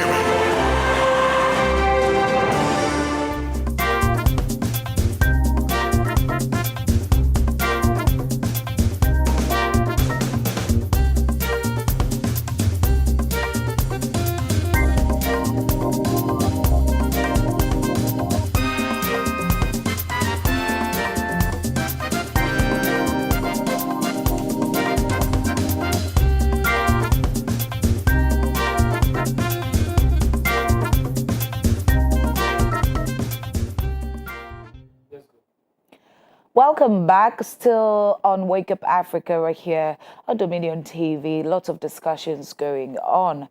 And it's now time for us to get into the world of technology and what's happening on social media. Have you liked our pages? Have you commented on things that we're doing? We're doing great on socials and would love you to be a part of that family. It's My Dominion TV on all social media platforms. And Sia Hene is ready to take us away with Tech and Trends. Good morning, Si. Good morning, Via the Lad. You good? I'm good. Yourself? Great. I'm fantastic. How was yesterday? It was another Sunday, but you know, grace abounds. You didn't receive the special Holy Spirit movement yesterday? Hey, no, I didn't. Okay, I mean, Holy Spirit moves every day. So, yeah, but it wasn't like, you know, the Pentecost one that was moving mountains, but God is still God, and God is still taking care of his own. Yeah. So, yeah, just as you said, yesterday was Pentecost Day, and across Africa, we were celebrating it. Unfortunately, we didn't get videos like that because, you know, the Holy Spirit comes with some wind. So we didn't want to show how things were going in different churches, but it was really celebrated globally. And also yesterday, you know, the BEC candidates are starting their BEC. So churches were praying for their students, wishing them all the best, and praying for more grace so that they come out with A1s, straight ones. Yeah, we need that. We need that. So yeah, yesterday was good. Yeah. I see. Anyway, so what do you have for us? Second Trends, take us away. Yeah. Good morning, Africa. This is the Tech and Trend segment with me, Sia Hine, right here on Dominion TV's Wake Up Africa. This is where we bring you all the latest in the world of technology, as well as the trending news that is shaping our world and has got everyone talking on social media. And as you know, on Mondays, we like to recap what happened over the weekend. So let's look at some upcoming news or some upcoming stories for us. For the first, we know that No Turning Back by Gaze Baba is still in the news because it got a lot of people singing in the stadium. So we'll be checking out a video of that. Also, we know that Pastor Mensa Otabel has a word for all Christians that we would take a listen to. And yesterday, Ekia Sewa Bonsu had her Adansipa wave in Kumasi. So we're checking out some scenes from that. So don't go anywhere. We have a lot to be talking about today. So we'll be right back. Let's go for a quick break.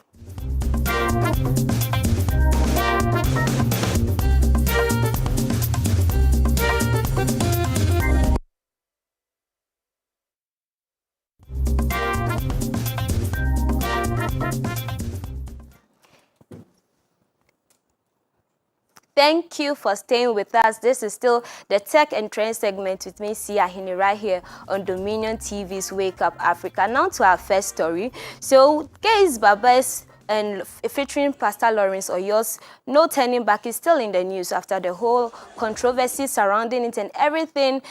We saw some scenes over the weekend of it being sung in a stadium in London. Let's take a watch.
Yes, so that was a stadium in London, and this was during their halftime. So the players went for their half break, and they just started singing, and it was mind blowing. You should see some videos of how eyewitnesses, those who were there, were really jamming to it. It was nice, and you'll be surprised. So No Turning Back is also taking the likes of, Defe, Ghana Defe, because I saw it being played in a club and people were really jamming to it. So, yes, it's really making waves, and we are so glad because as much as there are a lot of controversy surrounding it, it has some unbelievers singing to it. And, these are some ways we can get our people to draw closer to Jesus Christ, to give their life to Christ. So, yeah. This is it for No Turning Back. Now let's move away from there. Let's come to Ghana right here in Kumasi for the Adansipa with Ekia Sewa Bonsu's Adansipa Wave 2025. Now she featured some legendary Ghanaian gospel artists, those who have made waves some years back, like the likes of ASP, Kofi Sapon, Mama Mary Ganza, and it was really a glorious time there. So let's take a watch.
Yes, so that was the beautiful scenes from there in Kumasi, right here in Ghana, from Ekia Sewa Bonsu's Adansipa concert. Now, Ghanaian renowned pastor Mensa Otabil has a word for all Christians out there. Let's take a listen to it.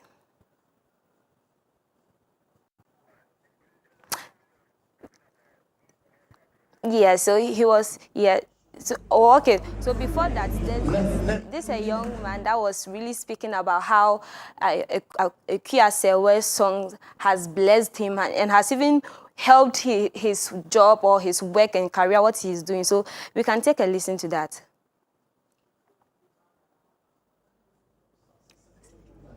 Because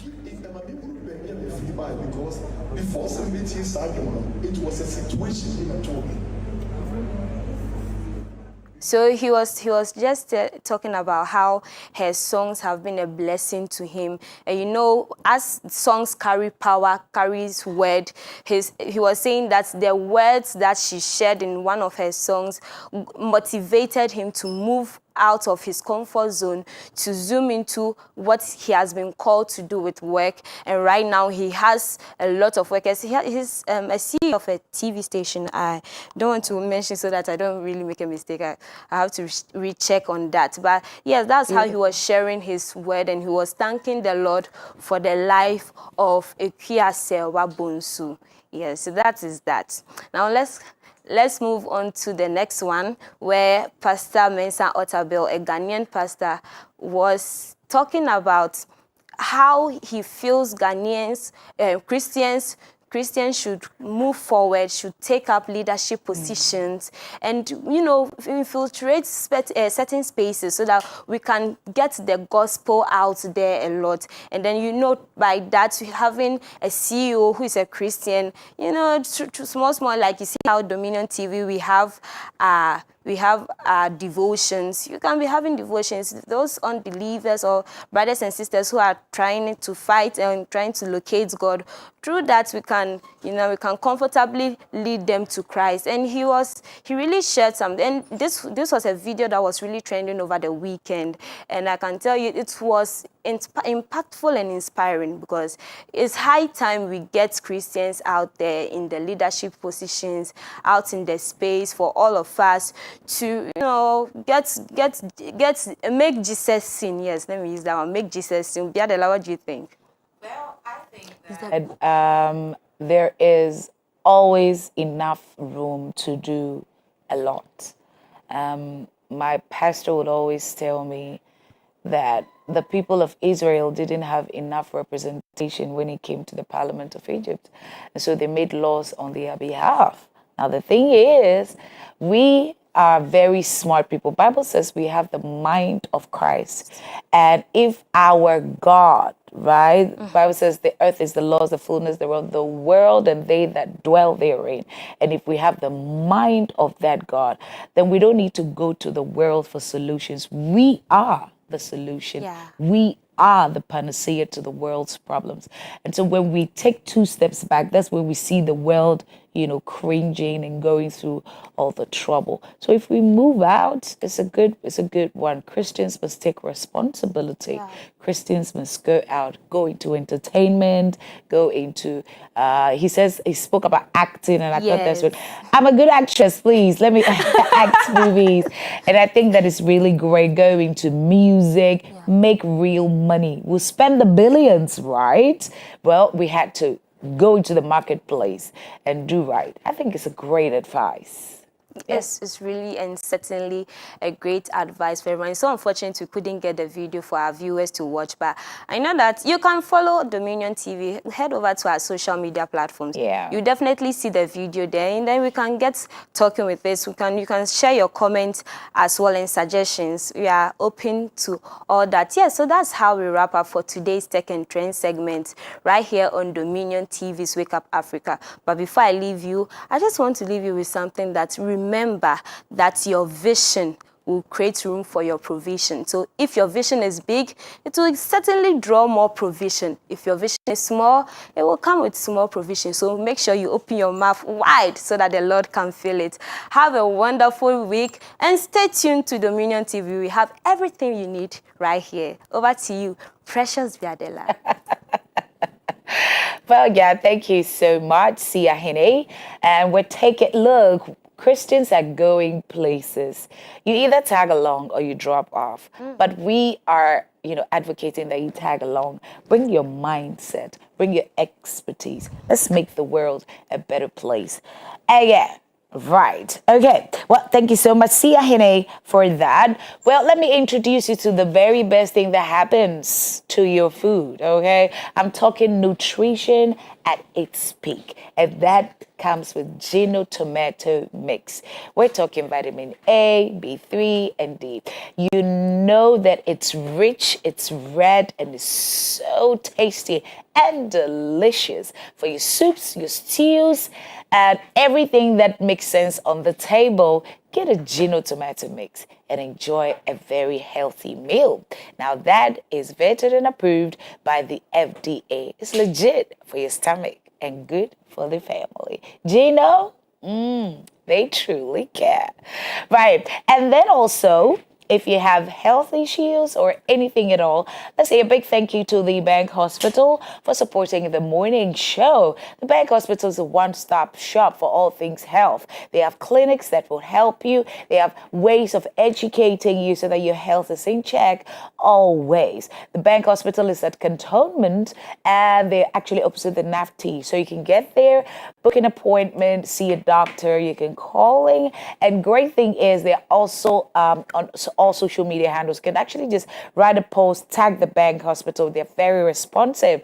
And you can get the, the Bank Hospital also by calling them on 030-273-9373, 030-273-9373, and get your health checked out. That's the best thing that happens to your health, the Bank Hospital.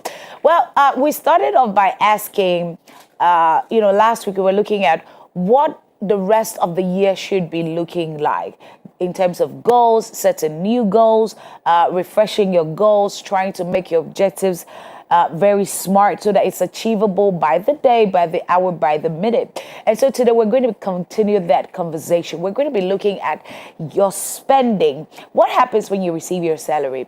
How do you segment your money such that it fits into all areas of your life? I'm talking tithing and I'm talking spending, and you don't want to miss that conversation. Let's go for a break. And when we get back, we'll get into that convo.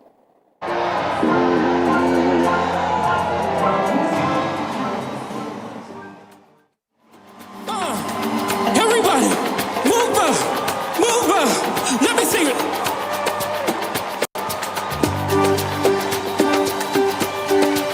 Y'all, come on, move. Y'all know the move. Come on. Say, my God is a big God. My God is a mighty God. With the heavens of the sea, God. Make the world a summer day, God.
Welcome back. Thank you. Thank you very much indeed for your time. We're grateful that you can stay with us. It's raining heavily around here in Spintex, Accra. I don't know about your place, but if you're watching us now and you have to come all the way to Spintex, Accra, and then I'm just feeding you with this information now that it's raining heavily here.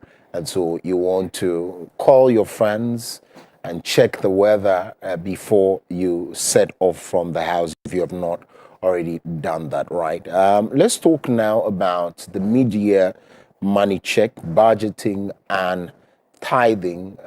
We want to revisit that particular one, especially as we have mentioned that we are halfway through the year 2025. It's quick. It was so quick to get here. I mean, one of the fastest years I've lived in so far. It was just January 6th when we started the show. Then it was March, my birthday. Then it's June. And here we are. And so one would want to quickly want to recap what you've done and also want to just refocus and redirect energies. And that's why I want to talk about budgeting today. Biadola joins us, is here. But of course, the man who is going to be helping us is the man, the president of Financial Evangelism Ministries and a life coach as well. His name is the ever refreshing, the ever green Nelson Semanu Bwandokoko. Mr. He joins us. Thank you very much for your time. We're grateful. You're welcome. Alrighty. Always in his signature hat. Yeah. And spectacles as well to match with it. Anyways, and so we're going to be focusing on budgeting. One thing I don't like, budgeting. I don't like budgeting at all. It scares me. And then, of course, what did we do about the first half? A lot of them, we're going to go through all of that. But good morning and thanks very much. I hope your weekend was okay. Yes, and good morning. I'm very happy to be here. Always an honor. Yes. Yes. We're honored to have you as well. Yeah. Indeed, we are privileged to have you in our studio. Let's talk about budgeting first. I know you're going to talk to me about impulse buying if you don't budget and blah, blah, blah. Scares me to budget. Okay. Because, yes, of course, I know where it has to go and all of that. But once you budget, it means you are kept in that. Yeah. You have to discipline yourself. Yeah. Let's give me a fair idea of what it really looks like. Is there any complex issue that has to do with budget, or is just putting together items and their costs and then you are good to go? Okay. Thank you very much. And once again, good morning to our cherished viewers. So budgeting is not a complex thing. Okay. Yes, it's not a complex thing. So my home May just ended, so I instructed the nannies to put together how much money we spent on ECG. Okay. Yes, so I know they have a figure in mind, averagely. So my wife asked me, and I mentioned the last figure. So she was challenging me, and I said, no, that is how much we spend every month. My wife is an accountant. Okay. So he said, no, she doesn't think so. So we should go through. So I asked the girls and started to put everything together. And I realized we have spent a bit higher than we're doing averagely every month. Mm. Yes. The most surprising one is food. Went way up. I don't know who's been that person who has been eating a lot in the house, But I realized, we spent so much. I mean, it's almost 50% appreciation. Then I went to gas. Okay, gas is always fixed because we manage the cooking. At least every 2 weeks, you do the soup, you do the stew, everything, you put them in the fridge, so you don't have to be cooking every week. Or in some case, like some people do every day. Some people actually cook every day. I was very surprised when I heard that. That's a lot of cost, Cooking every day. Yes. It's a lot of cost. Yeah, because they don't want to put the things in fridge. They want to eat fresh things all the time, Yeah. So we did a gas, we did ECG, we did water. Ghana water doesn't always flow. So I wanted to know how much do we spend on water. Sometimes you call the guys, the water on the trucks, they bring it, and then you buy sachet water. So we did everything. I realized that some of the figures were a bit higher than the previous month. So it's not a complex thing to do. Why are we going month by month to know how much we are spending? So that we can use it to plan for the new month. So as a result of the higher expenditures for some of the items, we plan together with my wife that in June, we capped the expenses. So in June, we have a budget. We're going to do our best to stick to that budget. So the whole idea of a budget is to pinpoint the major expenditures in your life and try to live within a certain range so that you don't spend overboard. At what point are you not described as a miser? Okay. When you begin to, especially when you're an Anglo-man, yes, that makes it worse. Yeah. Where they say, why is Koku trying to say, give me how much you have spent on ECG, okay. Give me how much you have spent on water. Yeah. They bring it to you and you say, no, it went high, so we are capping it. Yes. Is it the agreements with wifey that makes it liberal and not dictator? Yes. Remember I told you my wife is an accountant. Yes. So for me, that even makes it easier. Okay. But the point is, resources are always limited. Okay. One of the things that is very hard to come by is money. Yes. And you know the feeling when you don't have money. Hello. When the accounts are empty, when there is nothing at home. Bad. I mean, your whole brain changes the way it functions. The inconvenience of it. So why would you want to subject yourself to that inconvenience when you can put a small structure in place to regulate yourself so that you know that at least when you wake up in the morning, money is not one of the things that you think about. Okay. Not because you have excess, but you are okay.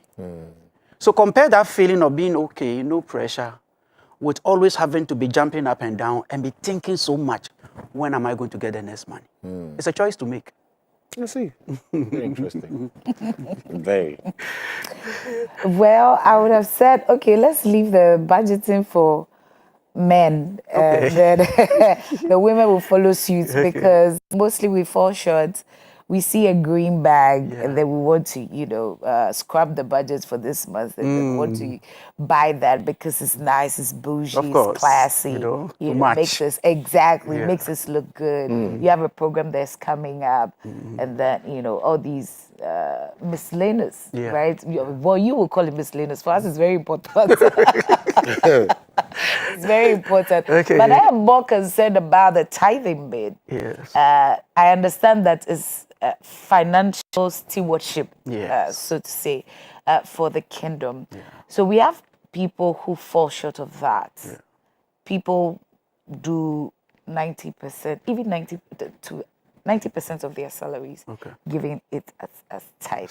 Some struggle to still give the 10%. 10%. People do give 90% of their I've salaries. met people who do as tithe. Yeah.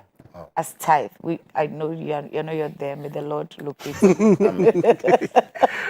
Right? And then some people struggle, like Kogu struggles to give 10%. Are you in his church? Kogu is my brother, please, I know. How do we balance this tithing, so that we don't miss out on it, and also marry it with budgeting, and then what I spoke about, the miscellaneous, so that our life is fully balanced. How do we carry out all of these things so that we are not indebted to, we are not owing God, we are not owing ourselves in the process. Also. Okay. All right. So let me first of all say that the concept of tithing is supposed to make the financial management process easy. Oh. Yes. So it is, all things being equal, it is difficult to find somebody who is a consistent tither and has regular money problems. Yes. Really? Yes. And I say that on authority. You see, tithing is in itself a discipline. So I'm giving 10% to God. The rest is what? 90%. I'm going to try to live within the 90% whilst preparing for the future. If I cannot give the 10% out, there is already a foundational problem with how I am going to spend the 90%. So tithing makes your life rather much more easier All things being equal, if God should say that, you know, the Nelson come here, Biadela come here, all the tithing you've been paying for the past 20 years, I'm going to double it by 10 and give it back to you. Jesus. Lord have mercy. You know, because the tithe is a way of saving also for the future. Do you get? So at least when you're in a problem, like Ezekiel and Hezekiah, you can go before, you know, face the wall and tell God, I've been paying my tithe consistently over the period. I mean, Psalm 84 verse 11, I shouldn't be lacking. Then God can say, yes, you have a case to prove. I can step in for you in your situation. That's the principal, you know, part of it. Yes. I'm talking about a Ghanaian or an African whose salary is a dip in the ocean when I mean, as compared to their medical bills and all of that. You're a family person. You get it. You have about 5 or 6 people's education that is tied to yours. For some people, I think last week I was asking Carl, the sports general, what happens to his salary? Is he those people, by the time the salary drops, it's empty? You know, those are the people I'm talking about. Real life things are happening. Some people get to maybe 20 years before they realize, Italy, everything is gone. I haven't even paid my tithe. Yeah. Why would you get to 20th before saying you've not paid? Because of real issues, bread and butter issues. Okay, so it's Biadela. Yes. The problem, the excuses for not being able to pay tithe is the same reason for not being able to save and plan for the future. Right. Yeah, so whilst we, you know, just tackle ourselves and give us small excuses here and there, my salary is not enough, I'm owing a lot of people, I have people depending on me, I have to help family members and things. It's the same reason that will prevent you from saving for the future. So you can't put 500 cedis every month aside for the future because people are depending on you, because you have to support family members, because you have to eat. So it's the same thing. That's why I'm saying that if you can't give 10%, if you can't put 10% down, I mean, forget about the spiritual reasons for tithing and all that. Tithing is a discipline. And of course, you are just giving something small to God to appreciate Him and honor Him. If you can't put 10% down, how can you manage the 90%? Yeah, so there's a fundamental problem of indiscipline that I'm taking care of so many people, I have bills to pay, have so many things to spend money on. As a result, I cannot pay my tithe. If you cannot pay your tithe, it will be difficult to plan for your future by putting something small aside. Because if 10% can go, 15% can go into investment, 10% can go into the future, another percentage can go into children's education. For me, tithing is one of the greatest, values we learn as Christians, and it should make our life easier. So ideally, a consistent tither should have a stress-free financial life. Ideally. Yes. Like, I mean, very ideal. Yeah. So, because it struck me when you said you get to 20th before realize you've not paid your tithe. Yeah. It means that whoever has done that did not, the beginning of the month when has not even planned on paying tithe in the first place. Or plan on doing a lot of things, because if you are running before you realize that, okay, I've not filled the tank with fuel, it smacks of something. And so when you receive the money, when the money comes with debts and all of that in mind, responsibilities in mind, just go through. A lot of people know, but just go through what the people must do. Yeah. What must be the first? Are there things you need to quickly look at first? Is there any priority lists that you need to look out first? Or it depends on how you and your family want to run your things? Okay, of course. If you are married, these things they are not done independently. So you always do it with the family. Okay. So wait a minute. What it means is that Biadela must go and declare. Like when you are married, both of you have to declare the assets. Yes. Oh, okay. Yes. So this is what I'm earning. This is how much has come this Exactly. month. Okay. Exactly. I am contributing this. I can take care of this. It's always good to have that agreement. It can be very painful if you're living with someone and then the person doesn't know how much you earn. And then also there are some of the men and the women also who are not really contributing so much to the house. But they end up spending the money outside and be helping other people. Okay. Yeah, like they do shows outside. But when it comes to the house, student school fees will always delay. Rent will always be, and all that. So it's important to have priority when it comes to spending. Okay. Yes, it's always important to have priority. So you get your money. Majorly, the first thing is that your tithe. You put that aside. Right. I am aware there can be situations where financially things are extremely hard. Like it happened to me many years ago. I was in a church. I was the heaviest tithe payer. Yes. In fact, there was even one of the years where I paid my tithe for the whole year. This is over 10 years ago. You know, I sponsored the church, the Sunday school. When they are doing their program, they will come to me. You know, you sponsor, you cook, do stuff for them. But it got to a time my business was way down and I couldn't pay tithe. This was almost a year.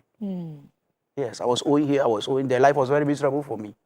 So I understand that there can be situations where it's difficult to pay your tithe. But I think that is a time that God looks at your past record and decides that, no, I've got to step in and change situations. Because you've been very consistent in the past. Yes. So ideally, all things being equal, when you get your money, you put the 10% aside. Now, the next thing is you have the 90%. Now, let me state categorically that what you do with the 90% is a difference maker. Yes, I'm saying this because the church has preached the 10% very well. And we have left the 90%. So we tell the people, bring your tithe into the storehouse. God will bless you. We open the windows of heaven. Everything will be fine. People have consistently been paying their tithe. But financially, things are not well. Why? Because God works by principles. The fact that you have brought your tithe doesn't mean that all your financial problems will be solved. Irrespective of the prayers and the anointing and the special services, you will still have problem if you pay your tithe and you mismanage the 90%. So the tithe goes. The next one is savings. Based on how much you earn, you put a little aside. 100 Ghana cedis, 50 Ghana cedis, 200 Ghana cedis, you put it aside. That's your savings. Then investment. There's another 2 points. Yes. So I'm just picking up the major items in the budget. So tithe. Yes, your savings. tithe. Yes. Investment. Investment. Investment is money you are looking forward to multiplying, at least in bits and pieces, over a longer period. 5 years, 10 years. So it means that this is not money you can easily go and take when things are hard. Because you're looking at the longer term. This must also be put aside. You get it? Now you have your savings, you have your investment. Now the next thing now is your household expenses. That is when insurance comes in, health issues come in, food comes in, telecommunications, phone calls, data, and other things. So you try to manage all within how much you earn. If your salary is 3,000, you do the same thing around it.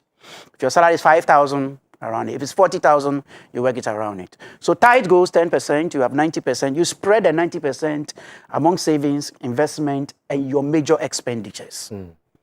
This should be the priority. If you are owing and you have to be paying people monthly, that is also captured inside the budget. If it's 50 cedis, you can pay the person every month. You discuss with the person, I'm owing you, I can pay you 50 cedis every month. This is it. You budget and you plan for it. The whole idea is for you to live comfortably without subjecting yourself under consistent financial pressure. Interesting. Very interesting. Which one should be more, savings or investment? Okay, savings more, because you are always going to put money aside for a purpose. So let's say I'm a second year student at university. I want to start a business that will require about maybe 3,000 Ghana cedis.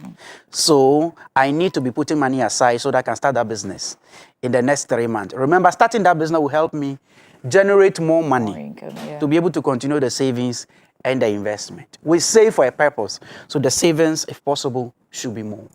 Okay. Investment is long term. So maybe how much, based on how much, if you don't earn so much, you may not have to put so much aside for the long term. Because you need money now to be able to multiply it, and then you continue your savings and your investment. So if 15 goes for savings, 10 can go for investment. Yes. 5. Yes. Okay. Yes. I see. The work of the financial intermediaries, like the SUSU, the cooperatives and all. Okay, SUSU is not cooperative, is it? The cooperative is more of corporations forming various unions and getting their staff to contribute. SUSU is more personal. But it can be applicable in that regard too. Yeah. Right. Is it a form of investment or that's savings? That's savings. That's savings? Yes, SUSU is savings. Okay. Yeah. Because nothing comes on it. No. Cooperatives also mostly are savings mediums, just to put money aside, take it and use it for an investment purpose. Okay. I see. Interesting. Let's do giving and overspending. Yeah. So there's always a need to give. Yeah. But it has to be within the confines of not overspending and all of that. At what point do you not give? Okay. Right? At what point, really? Okay. So giving what the Bible calls generosity, Proverbs chapter 11, verse 24-25, it says when you give, you receive more, and when you bless others, God also waters you. Now, giving is supposed to be done by plan. Yes. Don't forget the parables of Jesus. He said you can't just take your seeds and just go and scatter them on rocks. Because anytime you give, you are having an expectation. In fact, you don't have to give without expecting anything. So the giving itself, one must be planned. So we are in the month of June. By my plan, for example, I say in the month of June, I have a budget of 3,000 Ghana cedis to assist anybody who needs help from me, based on how much I earn a month. If I exhaust the 3,000 cedis, I try to stick with my plan. Okay. I know some people will say, oh, somebody has come to me, the person needs help. Oh, so let me go into my investment. Let me go into my savings. Let me just take out everything because the person has an emergency. The person needs help and all that. Now, if you are going to do that, you are being more emotional. Because you're a human being, there is an extent to which you can do. You are not God. You can't solve everybody's problem. So that is your budget for the month. Out of it, you use a little to support and help people. So the rule is that you don't have to go beyond how much you have budgeted for generosity to help and support other people or to give generally. Yes, there should be a budget with it. Anytime you are breaking your budget to give, that is indiscipline. And you will cause chaos. I know we can be very emotional about it. Oh, the people need help. I need to help people. Oh, my church is raising a special offering and I need to come and pledge and all that. No.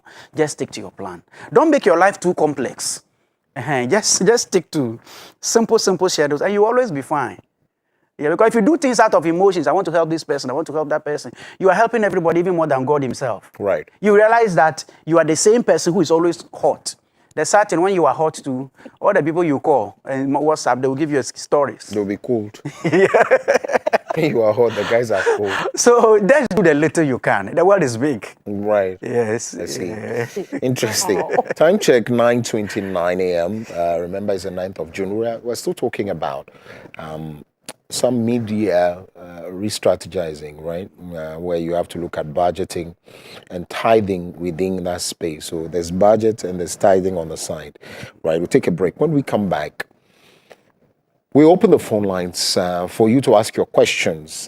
Where you're having difficulties in budgeting, tithing, something else is speaking to you about your finances, the financial evangelist is here in the studios. You'll be helping us. You want to stay with us?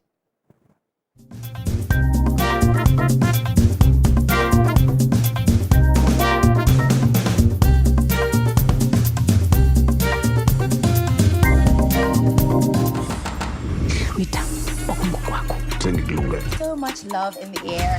What are we looking at? Thank you guys for joining us on this unforgettable night.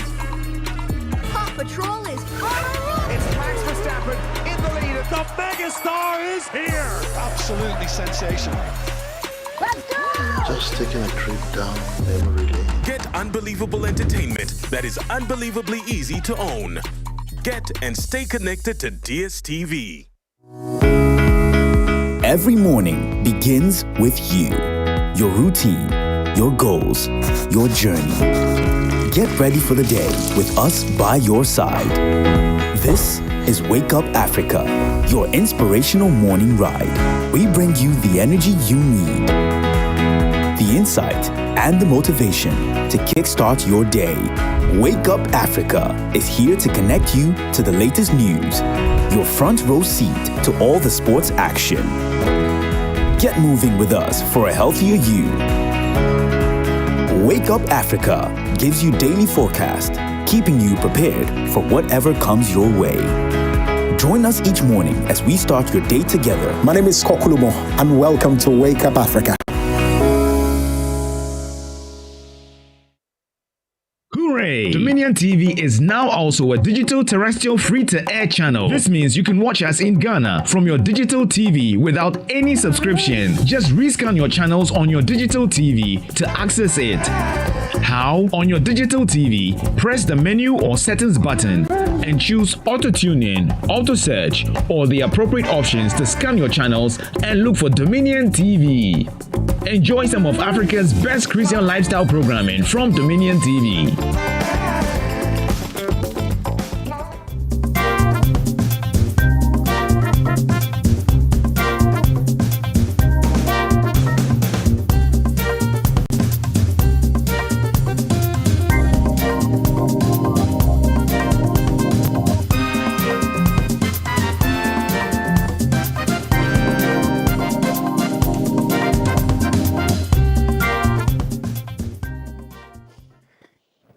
Right. Mr. Nelson Samanu Bwando Koko is our guest, helping us to run some quick assessments on some media, money issues, right? So we're doing so within the confines of budgeting and tithing. And so you can call now. Let's hear what you have to say. Let's know what your thoughts are on the issues that we're discussing, right? And so you want to send in your comments as well. We're also streaming live on our socials, My Dominion TV. You can drop your comments there. I'll gladly share with the world. But of course, the phone lines are also opened. You can also do that. So the issue of budgeting comes back. In a home where they are not used to doing it, where do they start from? Especially people who are not declaring assets. So let me just use a typical African home who do not declare assets. Maybe my wife does not know how much I earn. I also don't know how much she earns. All we know is that we are fixing things. If it comes as and when, whoever has will fix. And for which you don't budget for anything. The school fees, they throw it at you. So you have, okay, I can only pay half, you have half, or whatever. How do they start? Somebody just wants to begin, but does not have, maybe the father and mother did not see, he didn't see them do it and all of that. How do they start? Prayers? Okay. All right. So I didn't grow up in a family where we're doing that. Okay. Yes. No, I didn't have that. But why did I introduce that as a head of my family? I've read a lot. Okay. Yes. I've read too many books. I've studied a lot. And I think that the essence of some of this knowledge is to put into practice. Mm-hmm. I have read that if you don't plan your finances well, you enjoy life. Okay. Yeah. So when I married, I told my wife that we have to do this. And I have to defend it by telling my wife that they do that in their company. Mm-hmm. So we should do the same thing at home. Yeah. So once the thing is planned, and you see the budgeting, it helps the house be very sweet. There's order. What about if you bring me the budget for school fees? It's 10,000 cedis. And I said I can only get 4,000 cedis. My wife is expecting that I will get at least 7,000. That can lead to an argument. Mm-hmm. But if there is a budget and she knows how much I'm going to contribute. Okay. And I also know how much it's going to contribute. Can you imagine the flexibility, the peaceful atmosphere in the home? You see? So you take off by one person initiating the conversation, not as an attack on the other person, because some people also don't do it well. They will start the whole conversation like it's a new fight. And how come I'm the one who has been footing all the bills? You are supposed to do this. You are supposed to do that. You are very selfish. You are very greedy. You are always sending this to your family. You are always doing this. You don't know. No, it's a very lovely conversation. Oh, I appreciate the contributions you have been giving to the home so much. I know you don't earn so much, but you are always on point, The later you get, you make sure you do this and all that. But I'm thinking that to make things easier, can we cap our expenditure? Can we plan how much we intend to spend for the month based on our major expenditures? That opens up the conversation, and then you start. So you draw it, you work together. You see, where do you situate the issues of making tough calls? So there are some calls, I don't know, you would have to advise. Yes. There are some calls that you have to make on behalf of the family where you know that your wife is not too spiritual or that it is not up to par, but you have to make some tough calls. Where do you situate that so that total declaration of assets will hinder some of this making of this. So we are Christians. We are Christians first. As many as are led by the Spirit of God, they are the children of God. Romans chapter 8, verse 14. John chapter 10, verse 1 to 10. My sheep hear my voice and they know me. So the idea is that God can lead us sometimes even to go beyond our budget. I'm aware of that. There can be special leadings to do certain things, especially when it comes to the kingdom, or even support and help certain people. So I am assuming that you and your spouse, you have morning devotions. You study the Bible. Okay. You read the Bible together. So already that creates a certain atmosphere for discussion of some of these things. It makes it easier. Because you all have the knowledge about it, that this is what our budget says. But there are cases where God will lead us to do other things outside our budget. Okay. Yes. So when it comes in, it's a matter of just alerting the other person. I see. And then you try to negotiate and agree on something. Joseph is calling us from Zainu. Joseph, can you hear us? Yes, sir. Very good morning, sir. I am very happy listening to you this morning. I'm a church worker. The church pays me 200 cedis a month. But I'm a pensioner and I receive 2,400 a month. But some of our workers are not being paid. So I've decided to use my tithe to pay those workers. Is it proper or is it improper? Okay, thank you very much, and want to crave your indulgence that if you call us, reduce the volume on your television set so we don't have any feedback, so we can have serious conversations. Thank you. Did you get that, the import? Yes, so if I get him right, he earns a certain amount of money from the church, and then also on his own, he also gets paid a certain amount from where he works. Am I right? Right. A pensioner, though. Okay. So that maybe that's SNITs. I don't know. We have to get that right because. Okay, but it's some kind of an income that comes from other side vis-a-vis what comes from the church.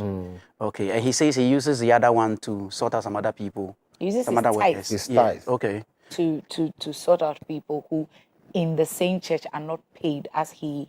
And the church doesn't pay those people. Exactly. So he's decided that instead of giving my tithe on the altar, I'd rather give it to somebody who has present need for it. Okay. Okay. All right. So going by his formula means that all of us must decide on what we want to use our tithe for, as the Spirit leads us. And that will create chaos in the church. So the Bible says you bring all the tithe into the storehouse. And the tithe is received by the high priest. The morning high priest representative in the local church is the pastor. So that is the instruction. Yes. So when it comes to the Bible, you obey. You do what the Bible wants you to do. Not on logical reasoning and other calculations. Yes. The Bible says bring the money to the church. Bring that money to the church. If you have some other money somewhere, you can use it to help and to support people. The church may not be paying those people because probably the church is not financially sound to be able to remunerate those workers on a monthly basis. So irrespective of what God may be leading you to do, your God leading you to do certain things should not break spiritual principles. So you want to help people, you want to support people, that is fine. But God has also given you a basic instruction to follow. And you must be able to follow it. Okay. Yes. Because going by this formula means that all of us, if I take my tithe, I'm going to church, I see somebody begging at the roadside, the person needs help, a woman with a child at the back, I just drop the money there. When I go to church, I explained to my pastor that I was bringing my tithe to church, but unfortunately, I saw something on the way, broke my heart, so I gave my it is not a nice thing to do. What if the high priest of that assembly instructs, cautions you to do that? Is to say that you can, when you are coming and you meet, you can. What if the high priest says that? Would he still, because the Bible is succinctly, they're succinct on that, is to say, bring the 10% to that, and the chief priest, out of probably something says, says do that. Would that also go Yes, against? you bring the tithe to the high priest. What does a high priest use the tithe for? Administrative staff in the church, evangelistic outreaches, helping the poor and the needy in society. So if the high priest says, take it here, it achieves the same purpose. Okay. My argument is doing it at the blind side of church leadership. Okay. Yes, the pastor can instruct you. Take it to this orphanage. Okay. Use it to do this. Excellent, there's no problem about it. Okay. He is representing Jesus. When he gets the money, it's not God who spends the money. Okay. It's the pastor who decides on where portions of the money go. So if the pastor instructs, that's fine. Interesting. Wow. That's a bit confusing in my mind. Oh, is it? Yeah. I thought it was very clear. No, because I'm thinking the Bible says this and your pastor says maybe something else. Or No, so you see, I don't think this will be a consistent, it may be one off. Do you get it? The pastor feels led maybe at a particular moment to say that your tithe can be used for a particular purpose. It doesn't mean taking it directly, that doesn't mean that you're not bringing it to the church. Because the pastor has given you his word. That's what I'm saying, that the tithes come to the church anyway, and it's the pastor who decides on where the money should be spent. But that's after you have paid your tithe. Exactly. And you are paying the tithe not to the pastor. Oh, I'm paying assuming that at least you bring God. the money to the pastor will pray on it and all that before you take it for whatever intended purpose. But after you've paid the tithe, the rest of it is not your business. Yes, sure. Right? So that then is a decision of the pastor. Yes. But the point of the pastor, you're about to drop it. And he says that, I feel maybe led by the Spirit that this tithe you're about to bring, which is a principle that God says to bring, which is not negotiable. Even at the point where, even when you falter in all of these things, there's a way you have to pay back. God requires that. And then he says that I feel like you can give it to somebody else or do something with it. And it's legit, it's good. Yes, it is legitimate. The pastor is a high priest. That's why I started by saying that God doesn't spend the tithe we bring to the church. It's the pastors who spend it. Even with that, we have to question some of the pastors on how they spend the tithe. Question? Yes, because some of them, they don't spend the tithe and the church monies well. It is not managed well. Or if a pastor doesn't have good financial background, personal finance, how to manage money, he doesn't read, he doesn't study, he doesn't attend personal finance workshops and seminars. They will not. And most of our pastors don't have those foundations. How many Bible schools teach how to manage personal finance? How many Bible schools teach how to budget and plan for your church finances? We don't. So most of them don't. I know. That is why they work. That is why they work with accountants, professional accountants, and other business people in the church. Of course, things have also changed today. Today we have people with a finance background who are in ministry. So those ones is easy for them to do. But averagely, for most of them, this is something they need assistance with when it comes to managing the money, deciding which one goes here, which one goes there. They always need that help. I see. Yes. Jane Foy is calling us from Kaswa. Jane Foy, if you can hear us, good morning. Good morning. You want to talk to us? My name is Nuzwa. How are you doing, please? I could be better. Thank you for asking. Okay. I'm enjoying your program, but I have a personal question I want to ask. Please do. In a situation where you are really around the administration of the church, seeing how, for lack of better words, some of the funds are being mismanaged, and you also know that there are other people with pressing needs. I heard the man of God saying that the instruction is to bring it to the house of God. So what in this situation, what do you do? Because you are very much seeing that the tithe that you bring to the house of God, unfortunately, for lack of better words, the funds are not being used appropriately. What do you do? Okay, thank you very much. We're grateful.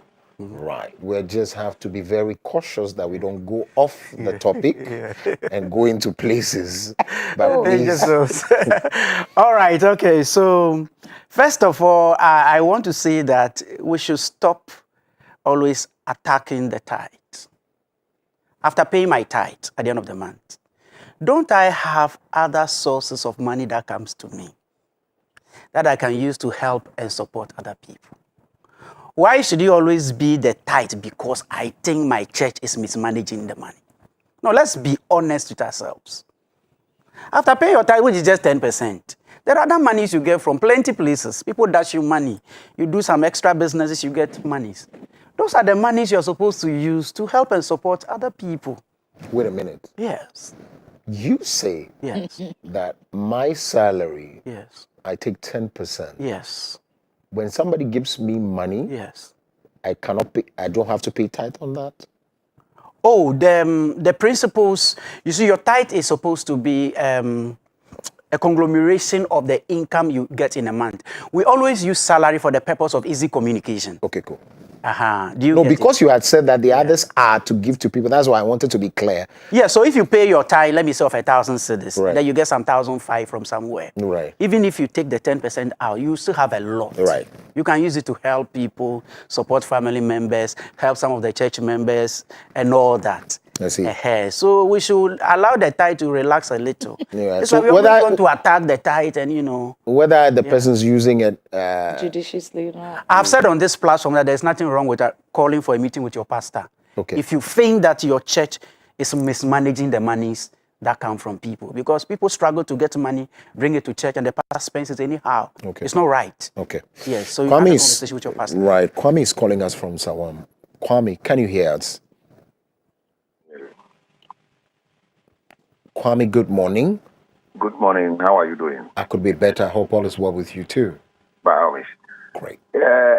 I know that is about those who are working must pay tithe. Right. Yeah. So what about if I'm on pension? After paying my tithe on everything, my salary, then and now I'm at over 60 years, I'm on pension. And they still insist that the pension money I take, which I have paid tithe on already, that same money I should be paying tithe on it. How? And I don't understand that. Number two, my second question is, people use Deuteronomy 22. Don't wear women's dress, don't wear men's dress, no problem. But they are forgetting that there are other clauses also there. You don't wear clothes so with blah, blah, blah, blah. For now, when you go there, at times we attribute some of the things that are Old Testament. But tithe is Old Testament. And like the lady was saying, if you couldn't pay your tithe, there are something you have to pay on, there are some interest you have to pay on. All of them are in the Old Testament. But we still want to connect to the Old Testament. But there are things in the Old Testament we think they are no longer relevant. Why this? Thank you very much. Thank you. As I have cautioned, so that we don't veer of the discussion. The discussion is, of course, tithing, but personal. So we don't generalize it by speaking about the principles and all of that. As much as we can give the answers, I'm just cautioning, actually. Would you want to? I have a very simple answer for him. Tithing is practiced differently by different churches. Okay. So in his case, it's on pension. He should speak with his pastor on the issue. Okay. Yeah. That's right. His pastor will advise. Okay. That's right. That's very much.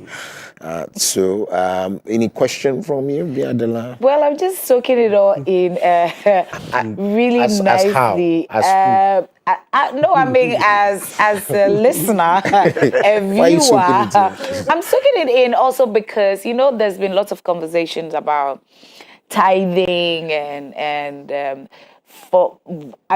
I grew up learning that it's not just about the salaries, even gifts. When people give you something, you should pay a tithe on it because, it talks about how very, faithful you are with the little things, And I'm also thinking of the pension bit. I mean, I'm not yet there, but I'm thinking, okay, if I'm there and then the money that comes in is meager, that's how I'm looking at all of it. But let's get to the point of, is there a thing of family tithing? Is there anything like that? I mean, because if a family is able to budget together, you bring your salary, I bring my salary, I know. Is there a thing of, okay, the family is tithing this? so that it's not my husband, my wife tithing this and then bringing some for the budgeting. Okay. You know, is there any principle like that? Would it work? Is there a caller? Yeah, so you can hold that question so that we can take the caller first. So Samuel is calling us from Ashaiman. Samuel, can you hear us? Yeah, good morning, sir. Good morning. Yeah, I really enjoying the program. I want to say you guys are doing a very good job, especially the man at the mother, the teaching you give it concerning budgeting. I think this thing should be going down to even our schools, so that it will be part of our curriculum. Looking at the things he's raising this morning, it's amazing me. I'm really amazed. I like it so much. Right. And if I can contribute a little to the tithe, if it is permitted. Right. You have 1 minute. Please do so. Yes, what I have seen is that many people, it seems like, don't understand the reason why we tithe. So they think tithe can be, if you like, you can give or you cannot give, or you can give it any way that you want. One day I answered a certain question like that, and the Lord just showed me a quotation, Psalm 24, verse 1. The earth is the Lord and the fullness thereof. The Lord was asking me the reason why we pay tithe as a Ghanaian. You must know why you pay tithe as a Ghanaian. You pay your tax as a Ghanaian. You don't own the land. The government of the day, because he is the superior, that is why he taxes everybody who is living on the land and making profit of his or her job.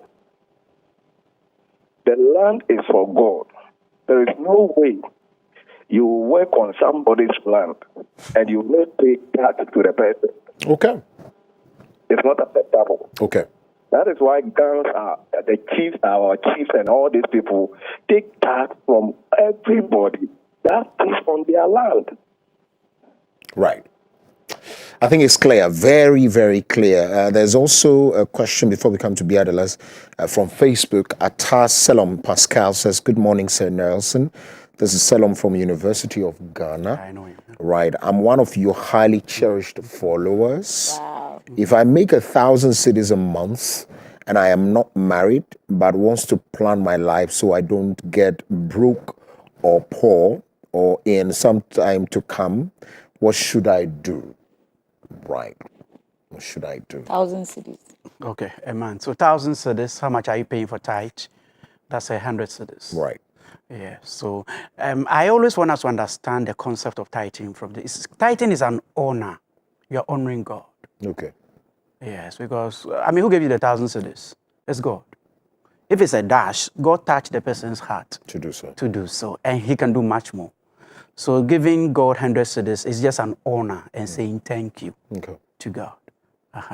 So that 100 cedis you are giving to God, it will not affect you in any way. Yes, you can still comfortably live on the 1,000 cedis and be fine. Let's not also forget that based on your level, certain amount of monies may be bigger, others may be small. Somebody is earning 800 Ghana cedis. At the person's age, 800 cedis is enough money to take care of the person. Somebody is an MD, is earning 35,000 Ghana cedis. At that person's level, 35,000 Ghana cedis is adequately enough to help the person live a comfortable life.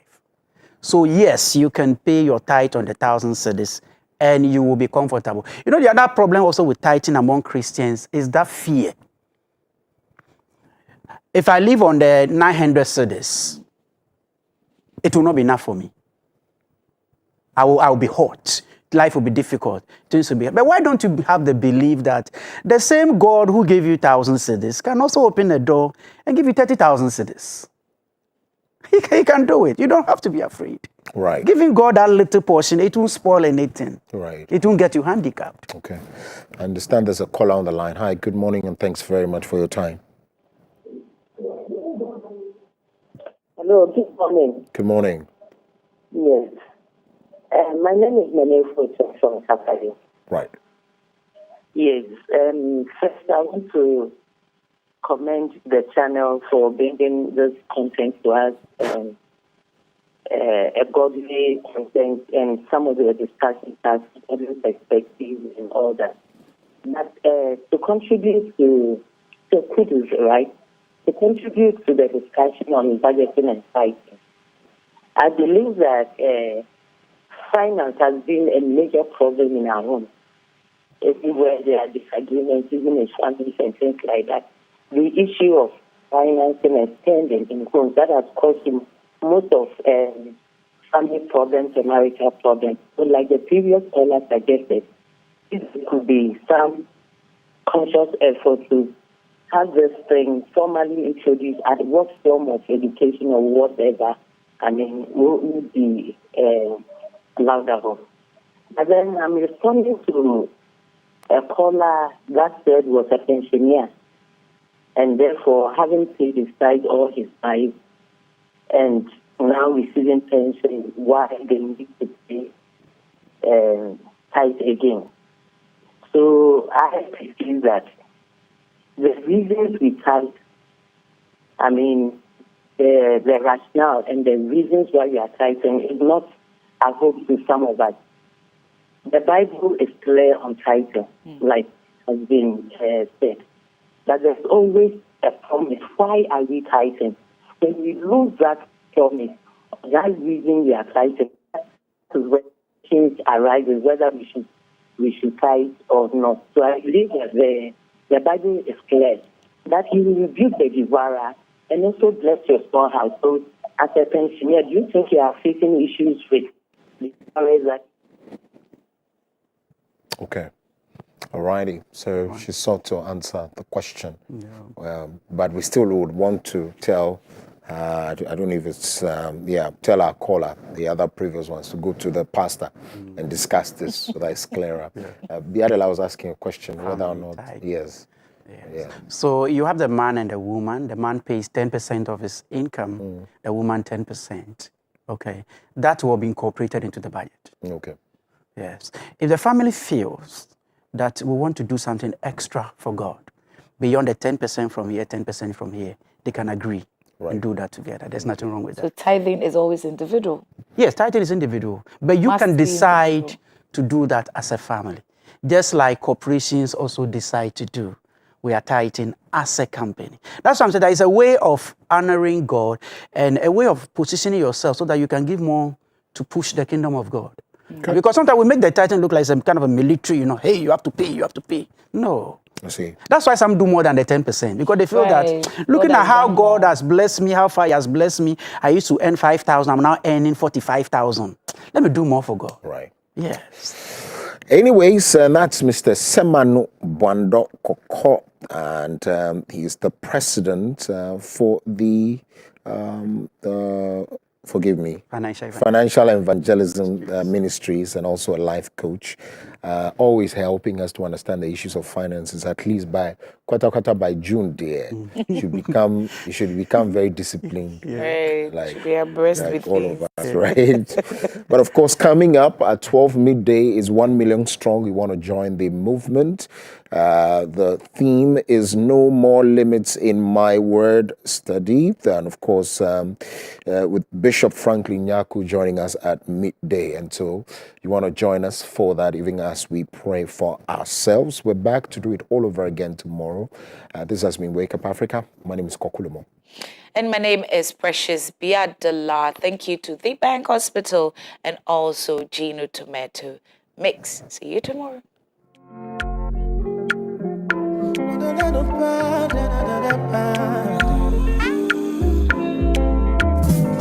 This year, blessing, money, testimony. Go to follow you they go. This year, good news, giant plenty money. Go to follow you they go. Everything I've been wanting, manifesting for my life. Everything you've been wanting, man.